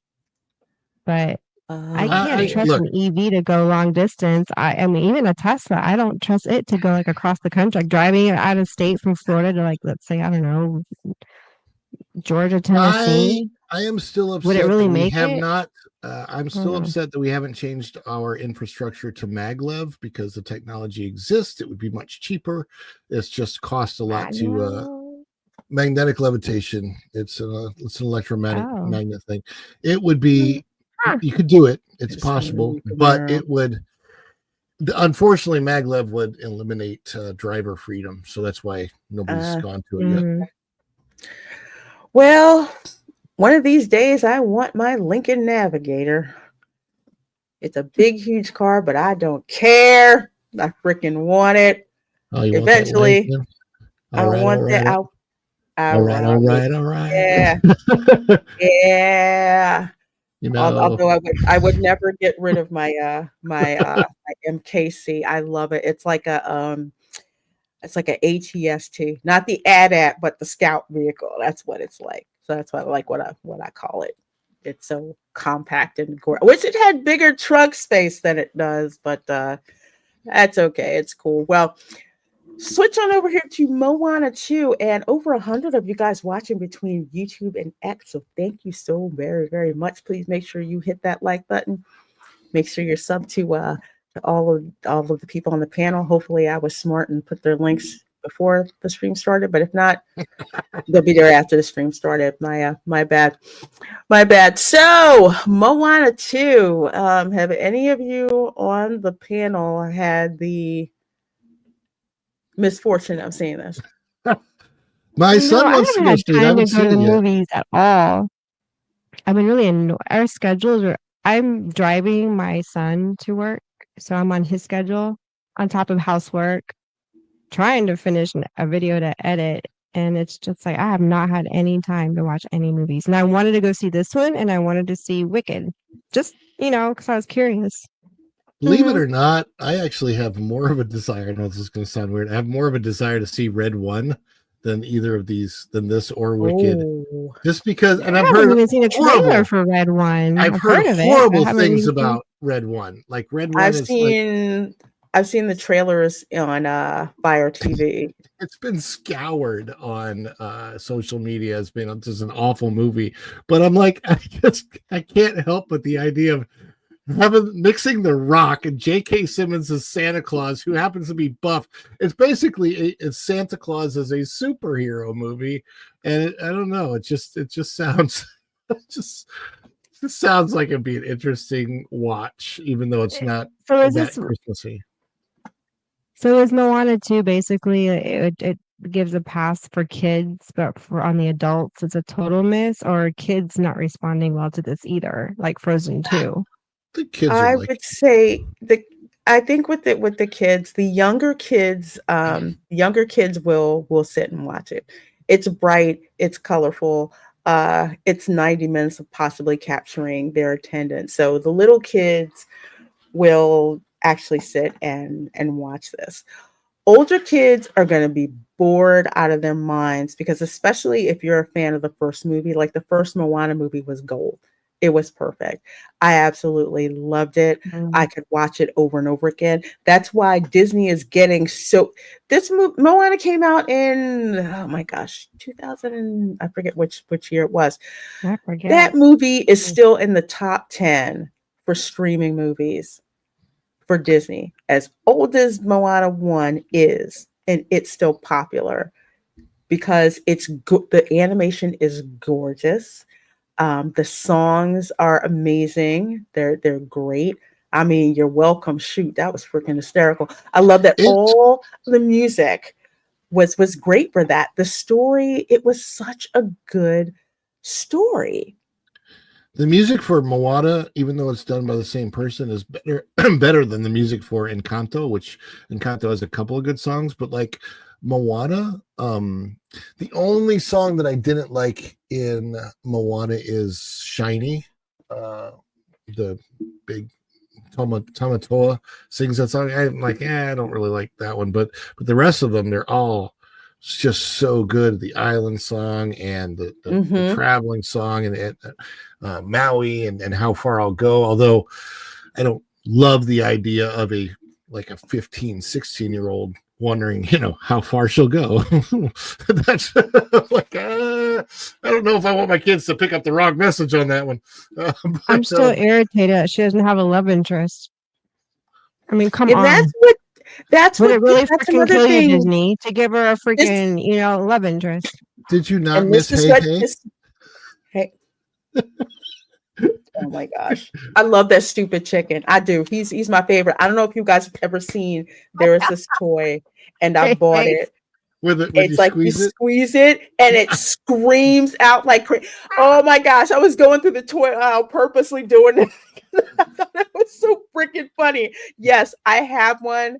My little niece freaking loves it. Professor X is scared the hell of it because He will not stay around if I use that. But I love that stupid chicken. But with this one, and this is why I say for older kids, they're going to be bored. When older kids, they know that there's a first Moana movie. So it's like, what are those coming of age things that are going to happen? Mm. And they don't happen in this. Like it would have been interesting if and I'm forgetting the guy's name. He has the stories of the village. How cool would it have been, like this rom-com type of thing where he's trying to get Moana to respect him for who he is. And they don't do that. He's just this we'll say now, stereotypical bumbling idiot of, a young man. Now there is that stereotype of the bumbling idiot young man, but he learns. There's something that he learns from that. And I don't really do this in this film. So older kids are going to be like, what are you going to tell me that I don't? Tell me something I don't know. Show me something I don't know. Show me something when I've grown up with this character, what I can understand. I mean, I don't want to understand knowing that I have another sibling. I don't want to think about how that happened with my parents because then how old they are. Yes, Moana has a sister in this movie, a little sister. They focus on that. So little kids will gravitate to that, but older kids be like, why the heck do I have to sit and, and watch this? There's nothing that's going to hold my attention outside of the animation. The animators did their job. They made that money. They deserve whatever paycheck they get. And the animation studio was actually in Vancouver, not in Los Angeles. I've heard though that there is not really any particularly what people refer to as woke messaging. I've heard that there's not really any of that in this movie. That it's very, very kid safe. What? Oh, that was kid safe, that wasn't kid safe. That it's a kid safe. It was. Let's just say no adult bedroom situation type messaging. Yes, yes, like from Buzz Lightyear, A Strange World, or that kind of yes. Thing. From that standpoint, there wasn't any of that. That's why I told people, I said, well, if you want to go and take the kids, I'm like, the movie, it's obvious that this was a television series instead of a movie. It's safe for you and your family to go and watch. So if you want to go out and watch the movie, I say go to a matinee and watch it. The only quote unquote woke elements, or I'll say activist entertainment elements that I saw, because they could not help themselves, shoved them in very, very ham-fistedly. One meeting, I didn't know Jamaica was in the South Pacific, but apparently there's some people from Jamaica who could make it to the South Pacific. And then in the mid-credit scene, the big bad, which you never really got to see their face, Big Bad actually turns out to be a black guy. Looks like Mbutu from Black Panther. So they slipped that in there, which I thought was extremely disingenuous. No, that's really cool. It sets up Moana 3, Wakanda Forever. Ron, don't give them ideas, because that's exactly what I'm thinking they're going to do. Moana's going to wind up, having to marry this guy or something. I don't freaking know. I saw that and I said, you have got to be freaking kidding me. So it makes me think that they slipped that in there at the last minute. If they were going to do that, they needed to put a voice and a person that someone would really recognize, and they did it. And I don't know, maybe Fiji for the black guy. Not that. I don't know. Papua New Guinea, probably. If this was a couple of years ago, I would actually give them the benefit of the doubt. Was saying that they probably were Papua New Guinea, because I've seen people there who were like way darker than me with curly hair. So that would make sense. But with this, it was so ham-fisted how they did that. And then if you were going to do it, why do it at the end of the mid-credit scene? Why can't we see who the big bad is? I think they couldn't make up their minds until they threw this in at the end. Very posh. I mean that's so often happens these days with Hollywood. They don't have cohesive writing in that town anymore. They're No, No, they don't. that's where I Oh get yeah, you're frustrated with the right. cohesiveness. Yeah. Yeah. Little kids in the end, that can kind of, yeah, that can be, well, I mean, Bambi's mother got shot. That screwed me up for life. I still wonder like why Really? they didn't have Tafiti. I heard that Tafiti's Oh, not in yeah, this movie at yeah. all, right? And they should have No, at least paid an homage to the first movie. Maybe at least I don't know. They could have like done a crossover thing and shown the backside of Tafiti dropping logs with Tiana. I don't. I don't know. I don't And The know. Rock could have done his Jungle Cruise line and said, "Look, everybody, the ninth wonder of the world, the backside of Tafiti."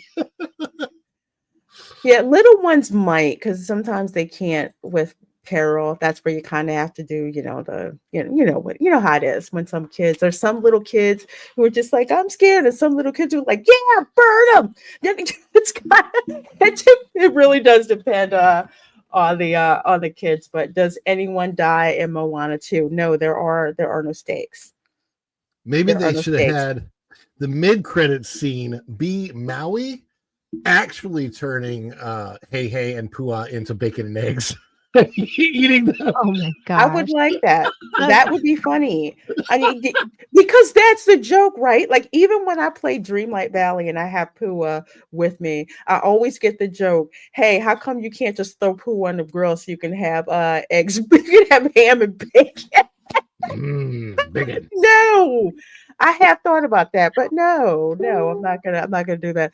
But here, from Anthony D'Alessandro at Deadline, Moana 2, all the box office records broken. So Moana 2 proved once again after Universal's Wicked that musicals aren't dead on the big screen. The music in Wicked is a hell of a lot better than the music that's in Moana 2. But let's see, domestic 3-day, 139.7 million, 5-day of 225.2 million. International, worldwide haul, well, that was a 5-day. Worldwide haul of $386.3 million. So it's got the highest opening of all time, surpassing the Super Mario Brothers movie. Highest Thanksgiving weekend of all time, surpassing Frozen 2. Frozen 2 was garbage. I love the original Frozen. See where I'm going with this. Highest Thanksgiving debut by far, doubling Frozen's 94.5 million 5-day and 67 million 3-day. Here's my question. I don't know if these are adjusted for inflation. Because these are the kind of numbers games that you can play. So 75 million, we'll say 5 years ago, would probably like what? Like over 125 million in today's standards. See, that's the question you have to ask when they're making these comparisons for films from previous years. Does that follow inflation? So I think I'll wait on Valiant's assessment on that. He's really good at breaking down numbers like that. Yeah, so that's his thing. I don't do math. Math and I don't get along. And they just says, what the heck was I? He will usually say if it's adjusted for inflation or not, but you always have to ask that question, because sometimes they'll say how much a movie made 10 years ago, and it looks like it's very little compared to today. But when you move it in dollars, 122. Oh, that's what we're at now? Oh, well, I finally freaking lost. Okay, well, I'll try. I'll pull that one up. Sorry. Wow. I'll put that up. Oh, Nita, what am I wrong about? Let me know. Ron, let me know. You never gave your number by the end of this stream. What do you think it's going to be at? Oh no, it surpassed mine. I said 120. It surpassed it. Okay. I was wrong. I said 125. Lorena's winning right now. I did the $1. I did the $1. Yeah, Erica, $1. So I'm gonna I'll see. do the $1 this round. Oh, am I ready for the update tomorrow? No, no. I'm about to do the laziest dream snap in the history of forever, just so I can get my moonstone, so I can buy stuff like a Tinkerbell capybara. Yeah. I actually like Tinkerbell that. what? Billy Judd. A Tinkerbell capybara. So it's like a capybara, but it's got the Tinkerbell outfit and the Tinkerbell hair. I just thought that was so weird. I had to freaking have it. Oh.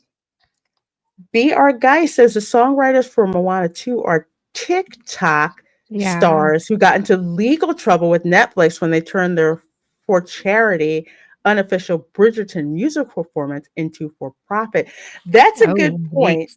And this is something I didn't know that they had gotten sued. I did know that they did a Bridgerton musical on TikTok. And I'm like, how did they get away with that? Apparently they did not.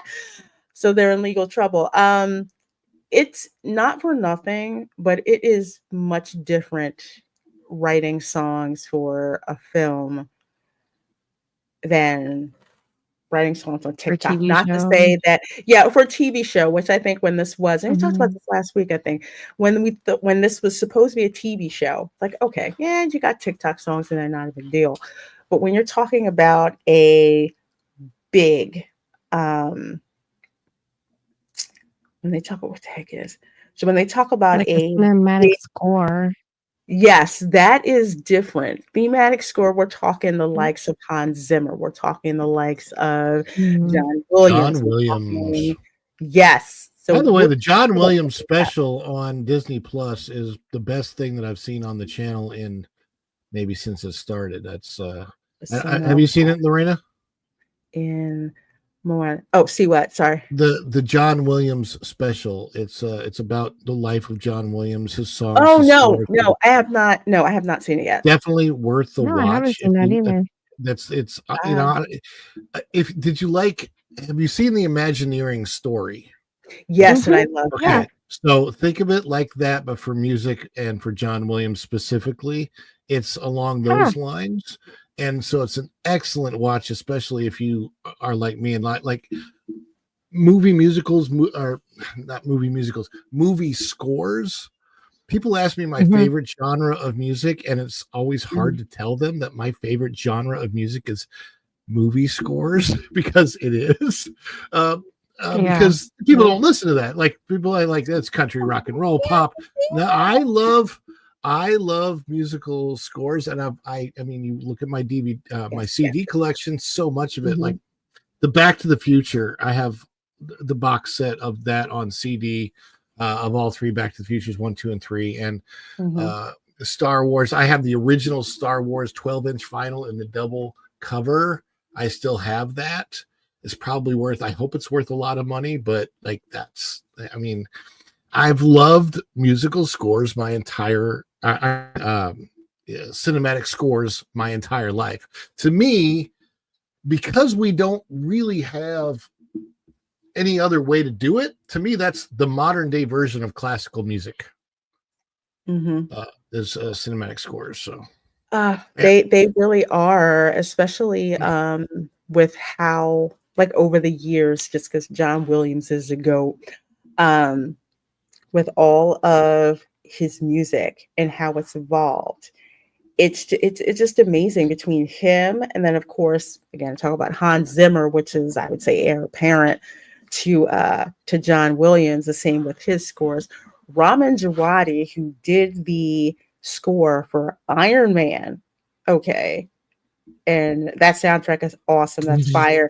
He does the music for Game of Thrones, the music for Game of Thrones, also for House of the Dragon. I mean, these cinematic scores stay with you when you hear it.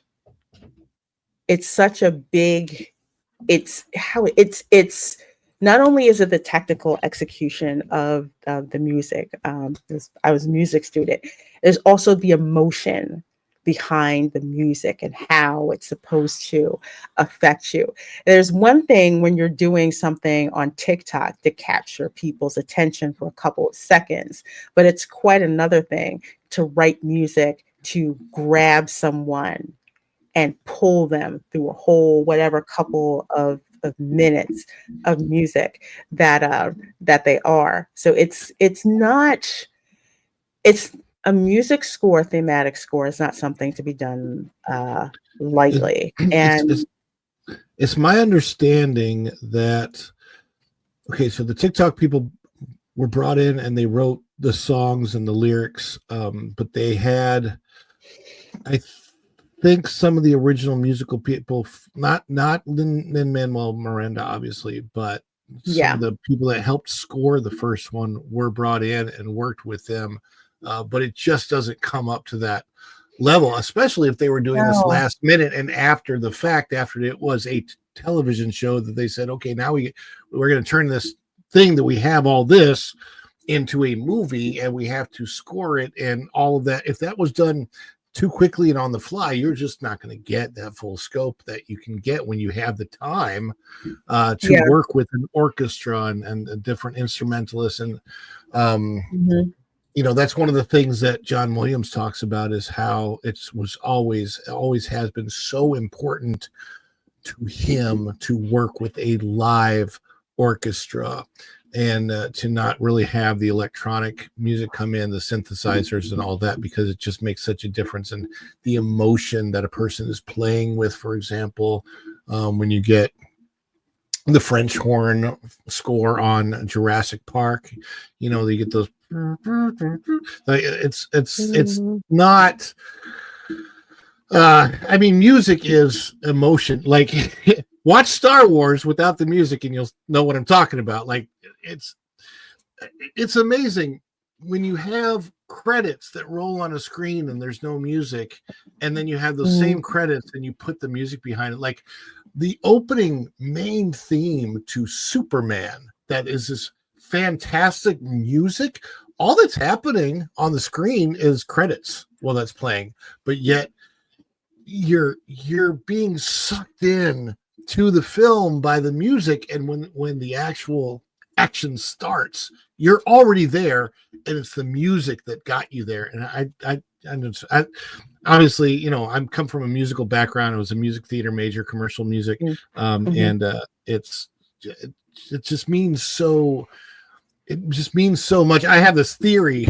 That when we get to heaven, that we will all of our communication will be in music. However, I will say this: I think that theory may have been blown out of the water after I saw the Marvels, and they did that on that planet. And I'm like, oh gosh, that's not heaven at all. Please, I was trying to forget that scene. I don't want to ever remember that scene. It wouldn't be like that. Well, the last thing to wrap up the show, and I saw this, and I always love feel-good stories like this. So Moana actor Alihi Cravalho grew up on food stamps. Disney's success allowed her to buy my mommy a house, and she's happily retired. How wonderful of a headline is that? I'm surprised Variety published it. Can you buy me one? Yeah, she talks about stories like this. You know, I probably will. Ollie, I have to apologize. The few moments that I knew your mother, and we were together, it was supposed to remain secret. But now that this is out there, Ollie, I just want you to know that as your true biological father. Oh my gosh. Why does this remind me of that scene at the end of The Water Boy? I'm your daddy. I'm your daddy. I'm just saying that I could use a house too. Buy me a house too. And a Cybertruck. And yeah, that's a house plus a cyber. I hear you, like a package deal. This was just a wonderful article to read. So what she talks about is, how she grew up. They didn't have a lot of money. One of the things that we don't see on TV a lot, and it seems to be in a lot of subtropical climates that this is like, or tropical. In Hawaii, there's a lot of poverty. Things are super Oh yeah, expensive in I've Hawaii, heard and of I didn't that. know that for the longest time Mhm. until I watched Dog the Bounty Hunter, and you saw like how it was just like it's expensive to just live from day to day with everything that's got to be imported in there. But another thing that Ali brings up, I'm sorry, I pronounced your name wrong. I'm so sorry. She talked about how her parents kept her grounded. Like her mom basically said, look, if this Moana thing doesn't work out, you still need to finish high school. You need to learn how to, wash dishes, clean the house, do all that, because who knows what this is going to happen. And she said whenever she got some attitude like she was better than somebody else, her parents grounded her real quick. You are nobody special. You've been granted this See, opportunity. thank And you. And that's what happened with Rachel Zegler. Her parents clearly just gave her whatever the hell she ever wanted. She's never mm-hmm. heard the word no. Miss That was exactly my point. my Oh, message Yep. to such a huge difference my It's right message to in here. how. Miss Cravallo. Could you please adopt Rachel Zegler and teach her a lesson? She's probably like, Yeah, that's not bend all the her over money. your knee and give her a good spanking. I love this quote. She says, my parents were like, listen, if Moana doesn't go anywhere, you need to finish high school. You need to do the dishes. You need to fix your bed. Don't let it get to your head. She remembered her parents telling her when she got cast as a Disney hero. When she proceeded to be a little piece of excrement or act like a little gremlin at home, her parents snapped her back into focus. That's the type of Gave her an parents attitude that you adjustment. need. Yep. Mm-hmm. I think Rachel needs her back snapped.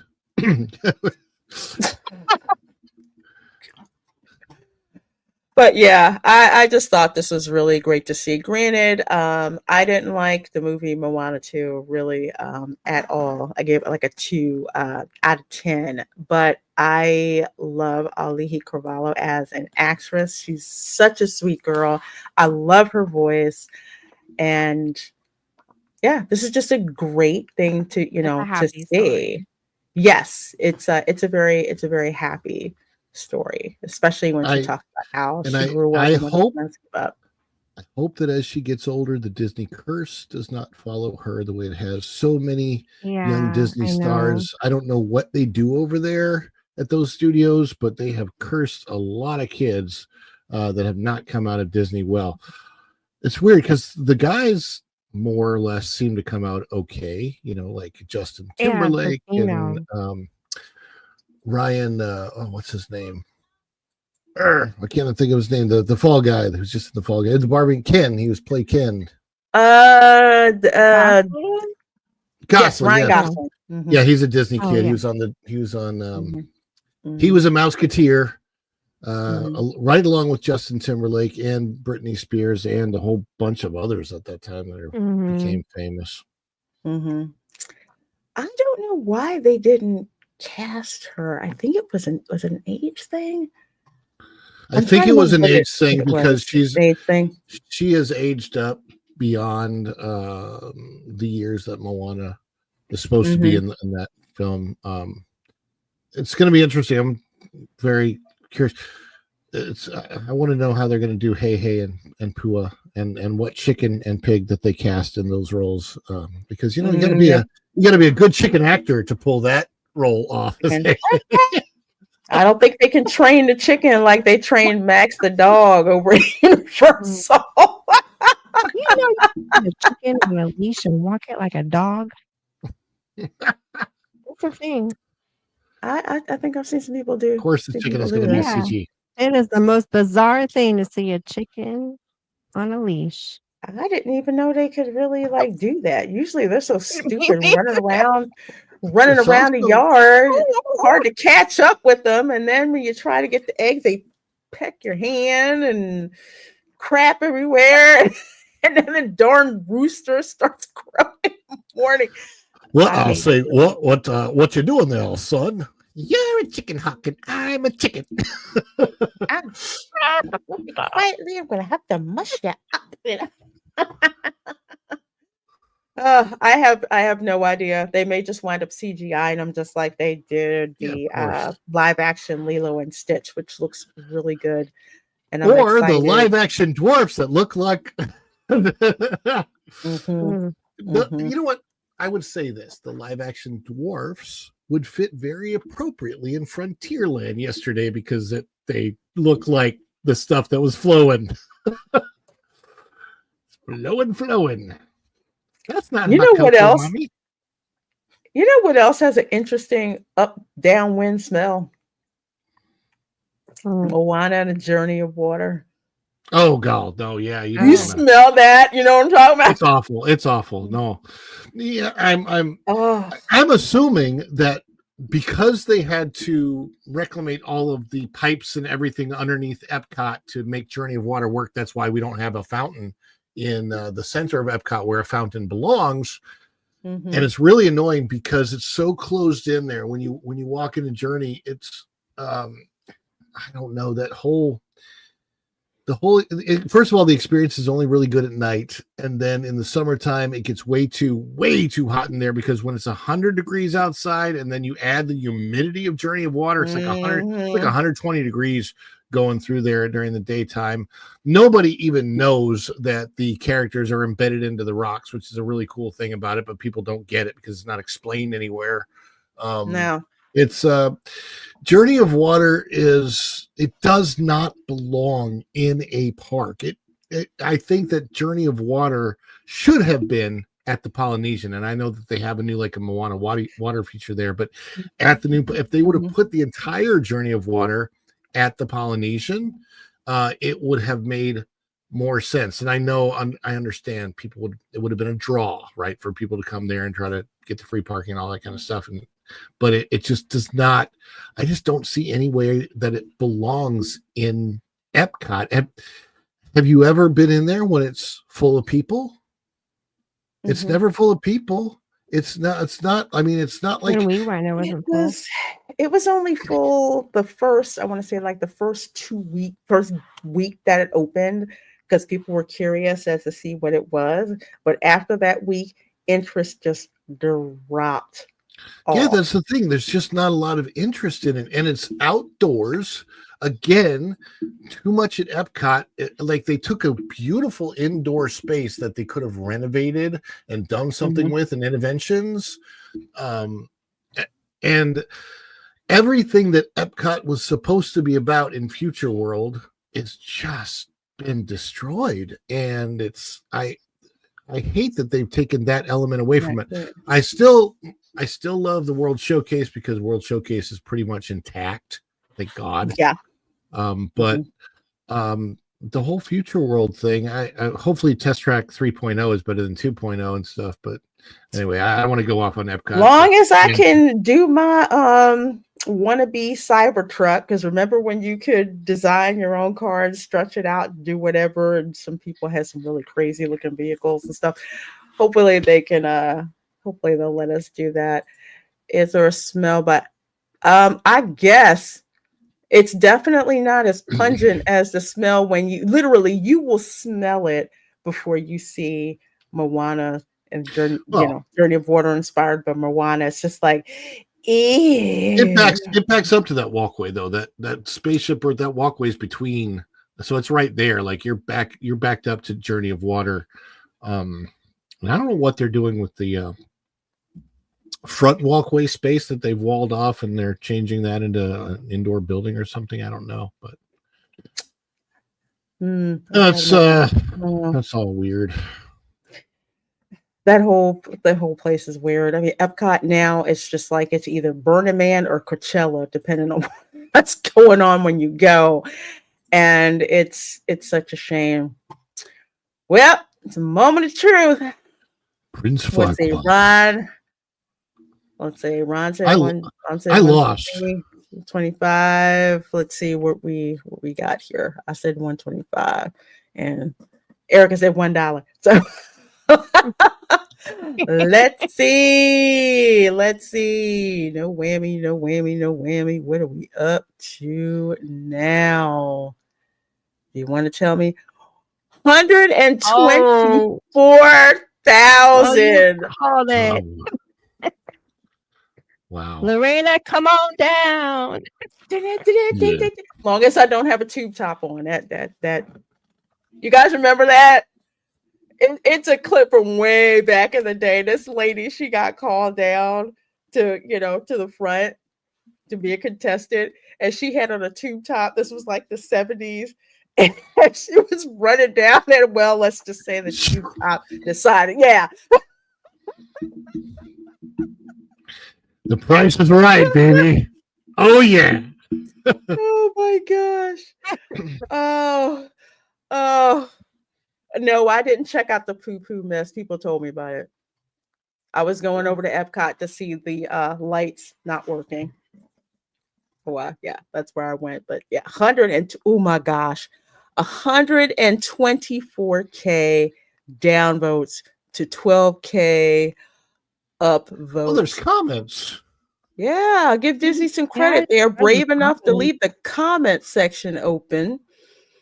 Rachel Zegler, Snow White is not going to be saved for the prince. The prince, good. I'm here for your stepmother. Yeah, that's right, baby. This movie only has a chance of being great. I want the queen to win in this version. That's exactly what we were saying. Rooting for the queen. I freaking love it.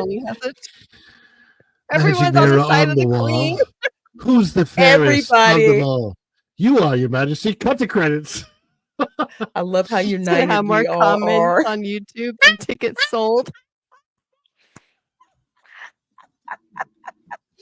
The comment section is spoken. We all want the evil queen to win. Yes, we do. Hey, the Major. I made it in before show end. At least work hates me. Well, at least you're here. We were just checking out the latest downvote count for the Snow White trailer. 11K upvotes to 124K downvotes. And I like this one. Wow. Disney, we are a diverse and inclusive company. Also, Disney, we don't hire dwarves. No. Yeah, exactly. The queen is a true hero, saving the kingdom for Snow White. This is, oh man. Rachel Zegler, I don't need you, Prince. Prince, shut up, Farquaad. Here for my real princess, Gal Gadot. Rachel Zegler, the people need some kindness. Also, Rachel Zegler, may you never know peace. No, exactly, right? The comment section is better than the trailer. Better than the trailer. Oh my gosh. This is, you know what? Yeah, I you know what? I said before I wasn't looking forward. I am looking forward to seeing this movie just so I can root for Gal Gadot and the Evil Queen. The part where Snow White and Barbie jump into the pink Jaguar and drive off the edge of the cliff screaming, "He'll never know peace," that Prince Charming. And Ken literally gave me goosebumps. So stunning and brave. Oh my gosh. Snow White, I'm here to save you, Prince. The prince. Before we go, is your stepmother at home? This one says, I don't mind you, Gal Gadot, being mean. Take me. Take me. Oh, here's a good one. If I saw this movie on a plane, I would still walk out. Oh, ouch, buddy. Ouch. Oh my Disney God. wants to break the dislike record. Is it too late? Evil Queen finds Snow White. Magic mirror. No results found. People need some kindness, said the person who wished half the country never know peace. And you know what? Again, just like we've been saying, and like a lot of you have been saying, Rachel Zegler opening her mouth is what this tanked this darn movie. Those of us who are watching it, we're watching it for the reasons we really shouldn't be watching it. But that's what you've done, Disney. It was a there again. It was a both and situation. It was her attitude and her foul mouth, but then she also let the cat out of the bag as to what Disney did with the story. So, on the one hand, thank you, Rachel, for opening your big mouth on the content, of the movie, because I didn't want to be baited and switched on a Snow White movie.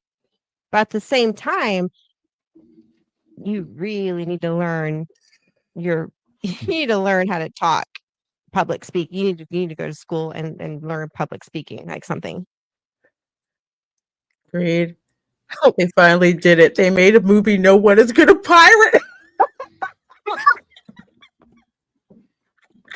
That's a good point. I Oh, don't know about man. you, but there's probably a list by now of movies that are going to be pirated.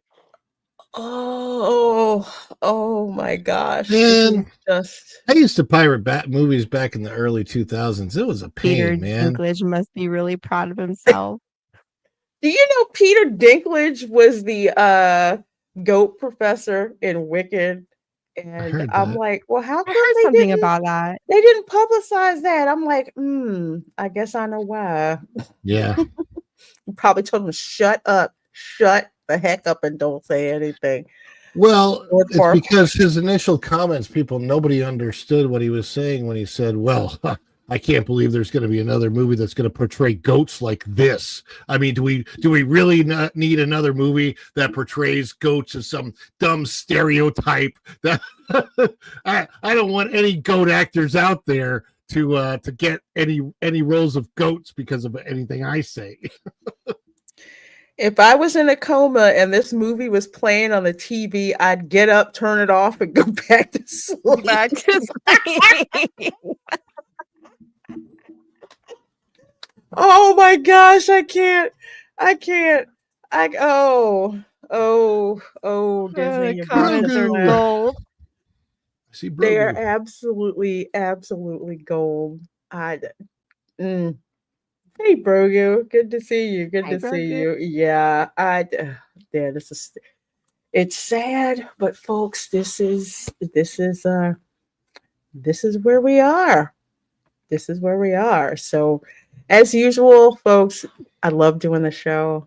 Love having fun with my friends here on the panel. Love, love, love chatting with you guys in the chat because you are basically the fourth panelist, so to speak. We get to interact with you and talk to you guys and answer your questions and laugh and just a commentary. I love the chat. I started my YouTube career out just being in the chat and talking to people. So I know what that's like. And also, if I miss somebody, it's not on purpose. When I had like hundreds, subscribers, it was very easy to follow the chat. And now it's just like, so unless my mods catch it, sometimes it's hard. So, Hey, I'm quick not trying to update. spite anybody. Quick update. It's hit 125. What? Ding, ding, ding, ding, ding, ding, ding, ding. I wish one of us needs to get some kind of sound machine thing with sound effects. I need to get my soundboard. That's like the next part, like next month. It's like I had a choice between a soundboard and an additional monitor, and I went for the additional monitor for Black Friday. So I will Yeah, I don't officially have blame you. 3. I'd have Does gone this for do the anything? monitor. I don't think that does anything, does I it? can't hear anything. 200K this time tomorrow. Oh yeah, I can't wait. I can't wait. Yeah, Tom, I got the Santa. So I have him.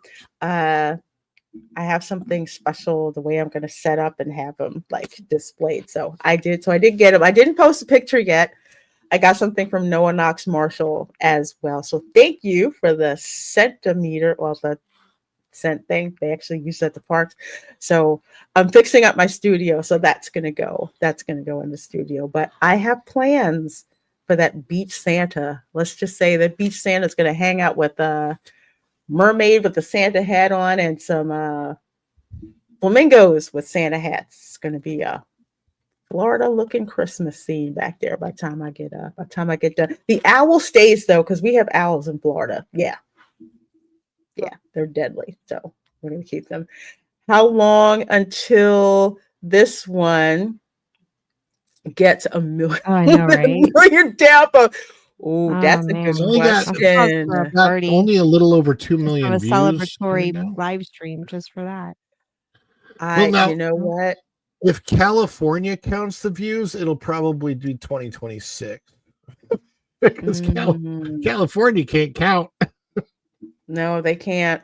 They can't. Yeah, there it is, 125K. So that's in a day. Yeah. So by a But million, I'm assuming that's actually definitely about a Gal weekend, Gadot. right? I'm assuming that's actually Gal Gadot's hand, and not like a shot of a different actress. And I'm just telling you, just the hand looks gorgeous. I can't. Look at it in the jewelry and oh God, I'm loving it. I'm loving it. I'm loving it. There's no man in that kingdom that wouldn't be like, I don't care if she's an evil queen.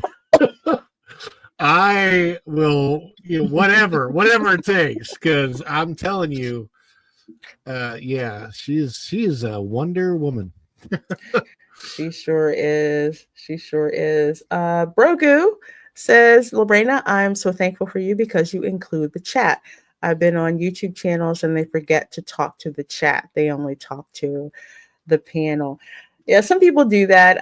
Again, for me, and I'm glad you like that. For me, I started out in the chat. So I know what that's like. It's like you see people, you want to interact with them. And like it's like I love talk shows. Like Wendy Williams would actually like talk to her audience, ask her audience questions and stuff like that. And that's what I like to do. And I cherish the time that I have with the subscriber base that I have, because the higher up you get in subs, it's a bit harder to stay in tune with the chat. But I am always going to try to stay in tune with the chat, even if it's like, let me pick this person and see what they're talking about, see what it is that they have to say.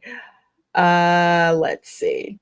Yeah, so let's go ahead and wrap up. So starting with Erica, what do you have coming up and where can people find you? You can find us at Erica-Rack. Still editing that Fantasia Land Ooh, video. It's my first video I'm editing on my new computer and monitor. And last night I was doing some voiceover.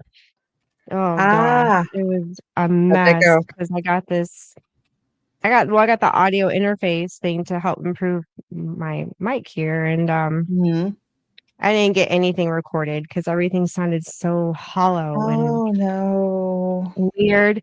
So I'm like, and it was like all day. So anyway, Sorry. I'm trying to get another video up. We did go to we went to 2 Christmas markets already. We went to the Kaiserslautern Christmas market, which is the one here in our area, and scored a gorgeous frosted wine glass or Glühwein glass with little I should put it back here on my shelf. I totally forgot. And note to self on Kinder Punch. If you ask for the Kinder stuff, the child's hot punch, they give it to you in the child's Kinder glass. If you want the fancy ones, you got to get the actual alcoholic Glühwein. So I learned that the hard way. And we went to another market. I forgot which one it was. Yeah, it totally slipped my mind. But yeah, got videos in the pipeline. It's just taking me a while to edit with all my brand new equipment and getting accustomed to all this new stuff.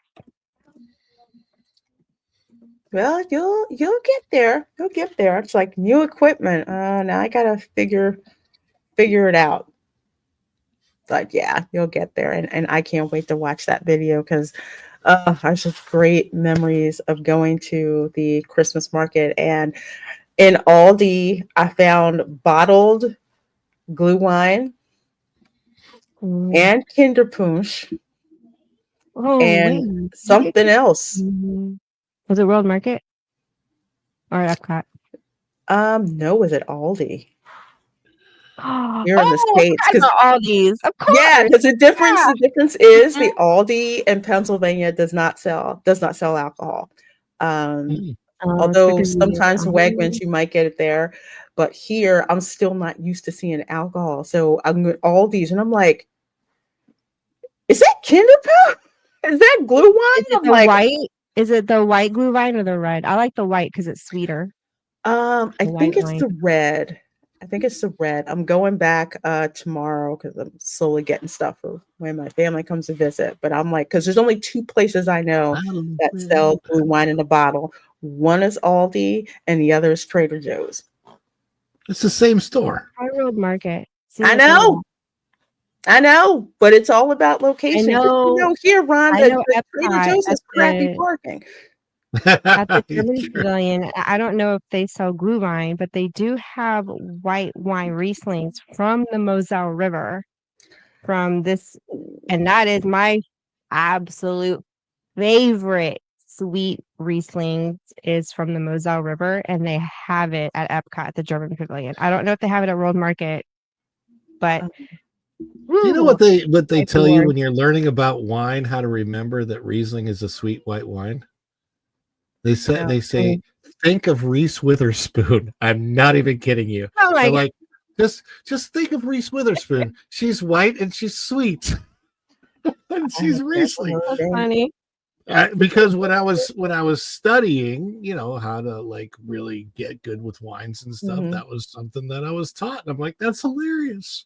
And then I learned a whole bunch of all of these, different French and American and whatever vintages, varietals, and then I ended up selling all Spanish wines. So my varietals went out the window And because I had to sell a Spaniards bunch like of their stuff dry. I'm it. like, Well, it's all Tempranillo. It's because the growing environment is dry. It's basically a desert down there. So yeah, yeah. Yeah, that's why that lovely creation called sangria, yeah, which I make which from I sold a ton of when I worked at Disney. I sold the whole I've never almost had a sangria.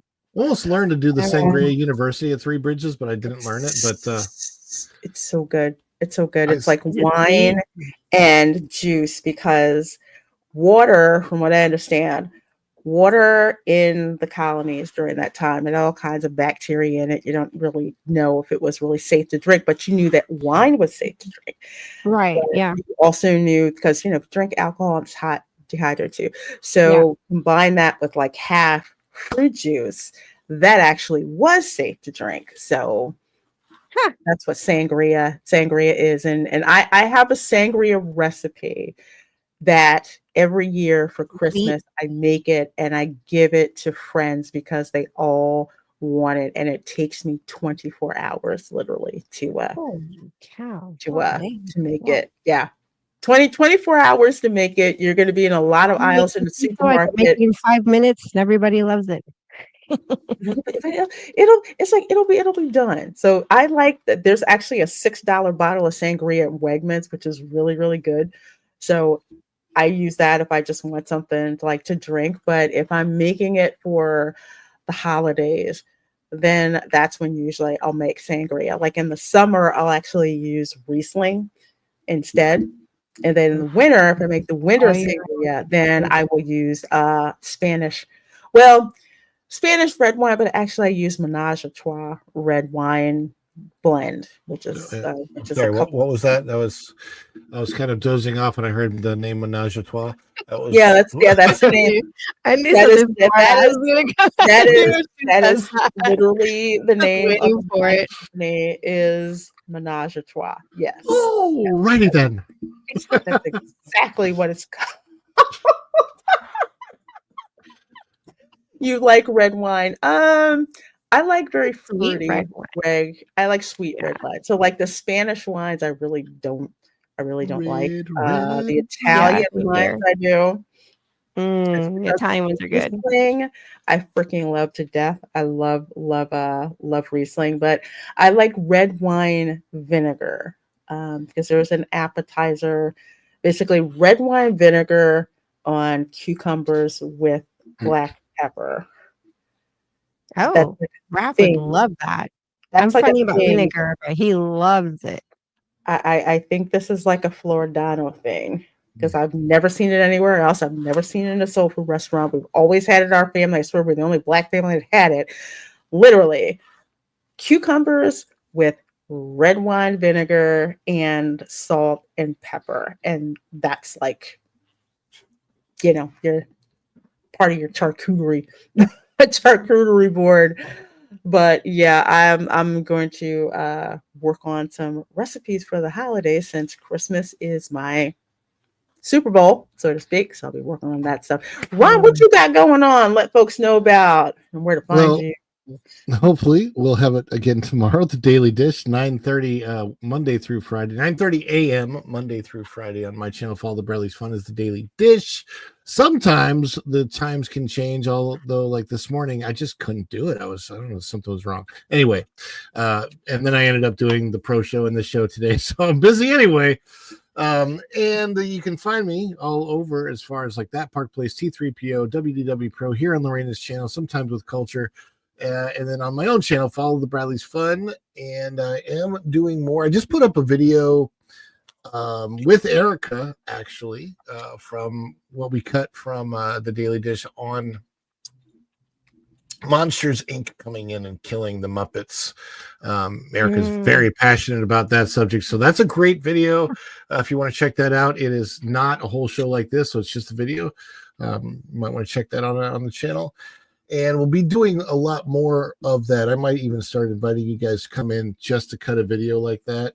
Lorena knows the style because she knows what pro does, and Erica, I think we've all done them. On more. Yeah, and I'll get so we'll be doing more of that, especially when the days are not weather friendly to go out to the parks. I need to be working anyway, so I'm just gonna kind of veer more towards news commentary, and we'll still keep family vlogs and family friendly. Everything on the channel should be family friendly. We try to keep it that way so that you can have it on even if the kids are around, and yet we'll still have our spicy takes. So, Yes, we will just code them, so it's just like yes. right over there. Mom, why are you laughing so hard? What's so funny? I don't get it. Okay, don't worry about it. Unless the kid comes up and goes, "What's menage a trois?" It's a type of drink. Hey, it's drink. He's going to Disneyland next week and hopes to see Vash. Oh, Sweet. I'm jealous. I nice. would love to go to Disneyland with Vash and Bob and just hang out with those guys out there in California. Park casual. I really want to see. He was missing someone. Theme park casual. I want to see Avengers Campus so bad. It's not for the campus, it's for the characters. I actually wish that somehow could never do this. Man, can you imagine if somehow Disney and Hollywood Studios, think of Hollywood Studios the way it was 10, 15 years ago, but today, and they could have MCU weekends like they had Star Wars weekends. I mean, because Star Wars weekends were so much better than Galaxy's Edge. And if they could do MCU weekends like that, that would be a really, really cool thing to be able to do in the parks, where you had actual cosplayers from groups come in so that you could actually propagate the park with all the characters and stuff. Because when it comes to properties like that, I don't care as much about the environment as the characters. And I don't know if you ever saw Star Wars weekend or got to be there for this, Lorena, when they do, or maybe Erica has, when they would do the parade, the character parade. And I mean, it was like 1,000 people in the parade. You had Yes. all the characters. You had tons of stormtroopers. You had, I mean, as cool as it is to go into the stormtrooper room, but the last time I was in the stormtrooper room on Rise of the Resistance, I was walked into that room. By the way, I didn't get off the ship. I was walked into the room. Just so you know. But anyway, but you don't get to spend any time in that room, and it's very, very cool to see, but they're not real. It was way cooler to see real live people as these characters marching through there. And of course, one time I actually got to be in that parade with my son because he was dressed up as a little Jedi. So, I mean, nobody can take that memory or that moment away from me, but it sure seems like Disney is really trying to destroy all of our childhood family memories that we had at those parks when they were truly the most magical place on earth, not the most sewagey place on earth. Yeah. Okay, because we got Epic Universe opening up. New memories to be passed down. And they'll be epic. Yes. Oh my gosh. So epic. My family's coming down for Christmas, and we basically we're a Disney family. The only thing Disney we're doing is going to the Whispering Canyon Cafe for dinner on Christmas Eve, just because we love that restaurant. But other than that, they're going to SeaWorld, Legoland, Peppa Pig Land, and Universal, because I was like, you have to take the kids to DreamWorks Land, and they're absolutely gonna flip and gonna absolutely love it. I'm so excited that they're gonna check it out. But it's not even on the list. If Disney is an option, it's like, okay, well, let's drop into that restaurant that we love, because it's preserved the Disney that we know, the Disney that we remember. So that's why we do that. What we do not do. They're like, we don't want to do the park. Yeah, Aldo, I'm doing it for the content, for a couple of reasons. One, that it's another park that is not Disney, but also if you have children who are on the spectrum or special needs, one of the coolest things about Peppa Pig Land is that they're a certified autism center, and they have this group of people known as puddle jumpers, and they will actually come alongside you to assist you if you have a child who's on the spectrum or something like that. And it's really cool. It's like an extra set of hands. There's other things that are sensory, so it's a lot more inclusive that way. I think some of the splash pads are constructed so that kids in wheelchairs can actually enjoy the splash pads as well, and some features that they can actually reach in a wheelchair that they don't have to worry about having to stand up or go down and stuff like that. It's really, really cool. So if you used to have Dash, go on down to Pepper Pig Land. Well, they actually still appreciate you. Yes, in Legoland. Hey, Ethan, Theme Park Wizard says, "Hola, well, hello. Good seeing you, my friend. Hope you're doing well. Theme Park Wizard, of course, also do theme parks out there on the West Coast, especially at Universal Studios Hollywood. Also writing for Boardwalk Times, if I remember that correctly. As for your girl, let's see. I always ask, what day is it? Wednesday, 8:30 p.m. The Dark Council is back in session for its bi-weekly live stream that will be over on Fatal J's channel. So Fatal J's channel, 8:30 p.m. Eastern. You definitely want to go over there and check that out. The coolest variety show on YouTube. We've got pop culture news. We've also got, social commentary. But if you like the Spice Lounge, you will love the Dark Council. As the Dark Council, I'll say the Dark Council chat is where my channel basically was born. So that's where I started out with. It's so much fun. I mean, those guys. I love listening to the Dark Council. I love the banter. It's so much fun. We gotta bring you on the Dark Council. We go have some No, I'm fun. good. I just they go on so late. I've been able to listen in like what once or twice, but Mhm. I'm like with the time difference, the time zones, I'm like, oh, this sucks. It's 'Cause like if I could really tune in more, I would love to. Because oh gosh, it's just so much fun. I love the humor, the banter. It's oh man, it's just so it's yeah. you want a good laugh. That's a stream to tune into if you really want a good laugh. It's so funny, especially when Fatal comes up with these darn commercials he got for the dark web. We're just like, where you find stuff like that? You know, we clown each other. It's just it's so much fun being over there on the Dark Council. So definitely check that out. Check out the replays, all of that over there on the Dark Council. Let's see, Thursday I might be on the pro show on Thursday. I have to check my schedule. So it's just crazy. But Friday, I will be broadcasting live from Epcot because the holiday storytellers are out. And I got to see Father Christmas over in the UK pavilion. I have to see Père Noël over in the France pavilion, and I have to see the Barn Santa over in the Norway pavilion. So I love the holiday storytellers. They are so much fun, especially Father Christmas in the UK, because daggone it, I love Dickens, The Christmas Carol, all that.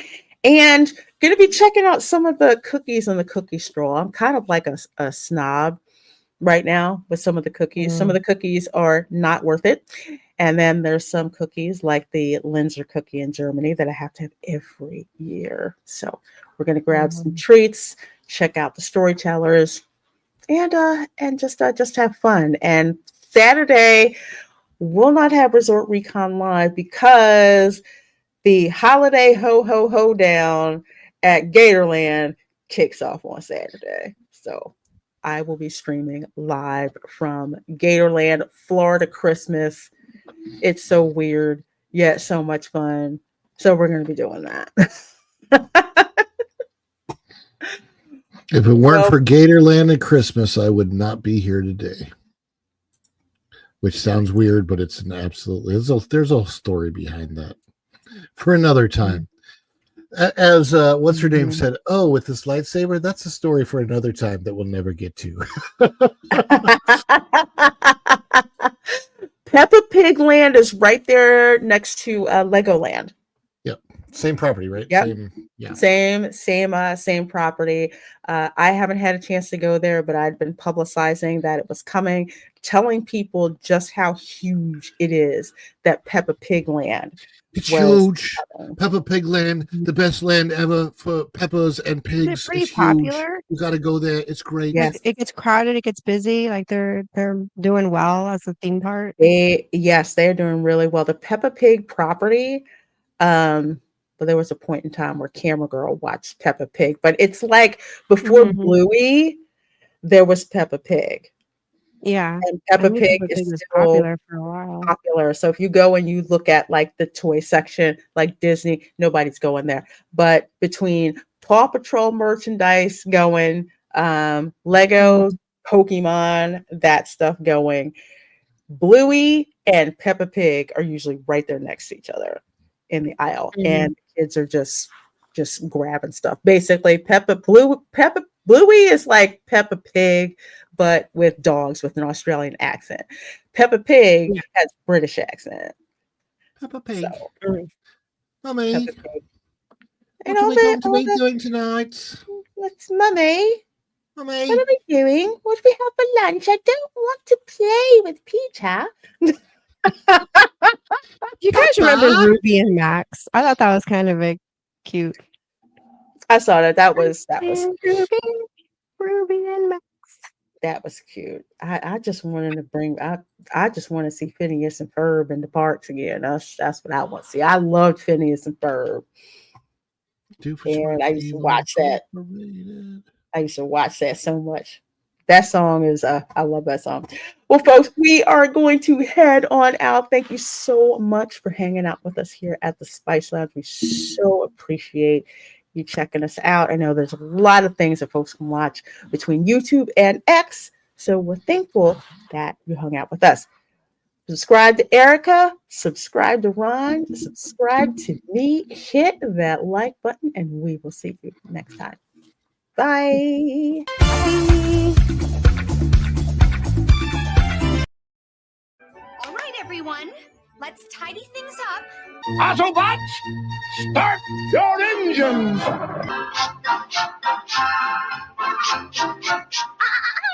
Not under the rug. We'll keep singing without fail. Otherwise, we'd spoil it. Ready, Prime. Let's roll. Hosing down the garbage pail and scrubbing up the toilet. Ooh.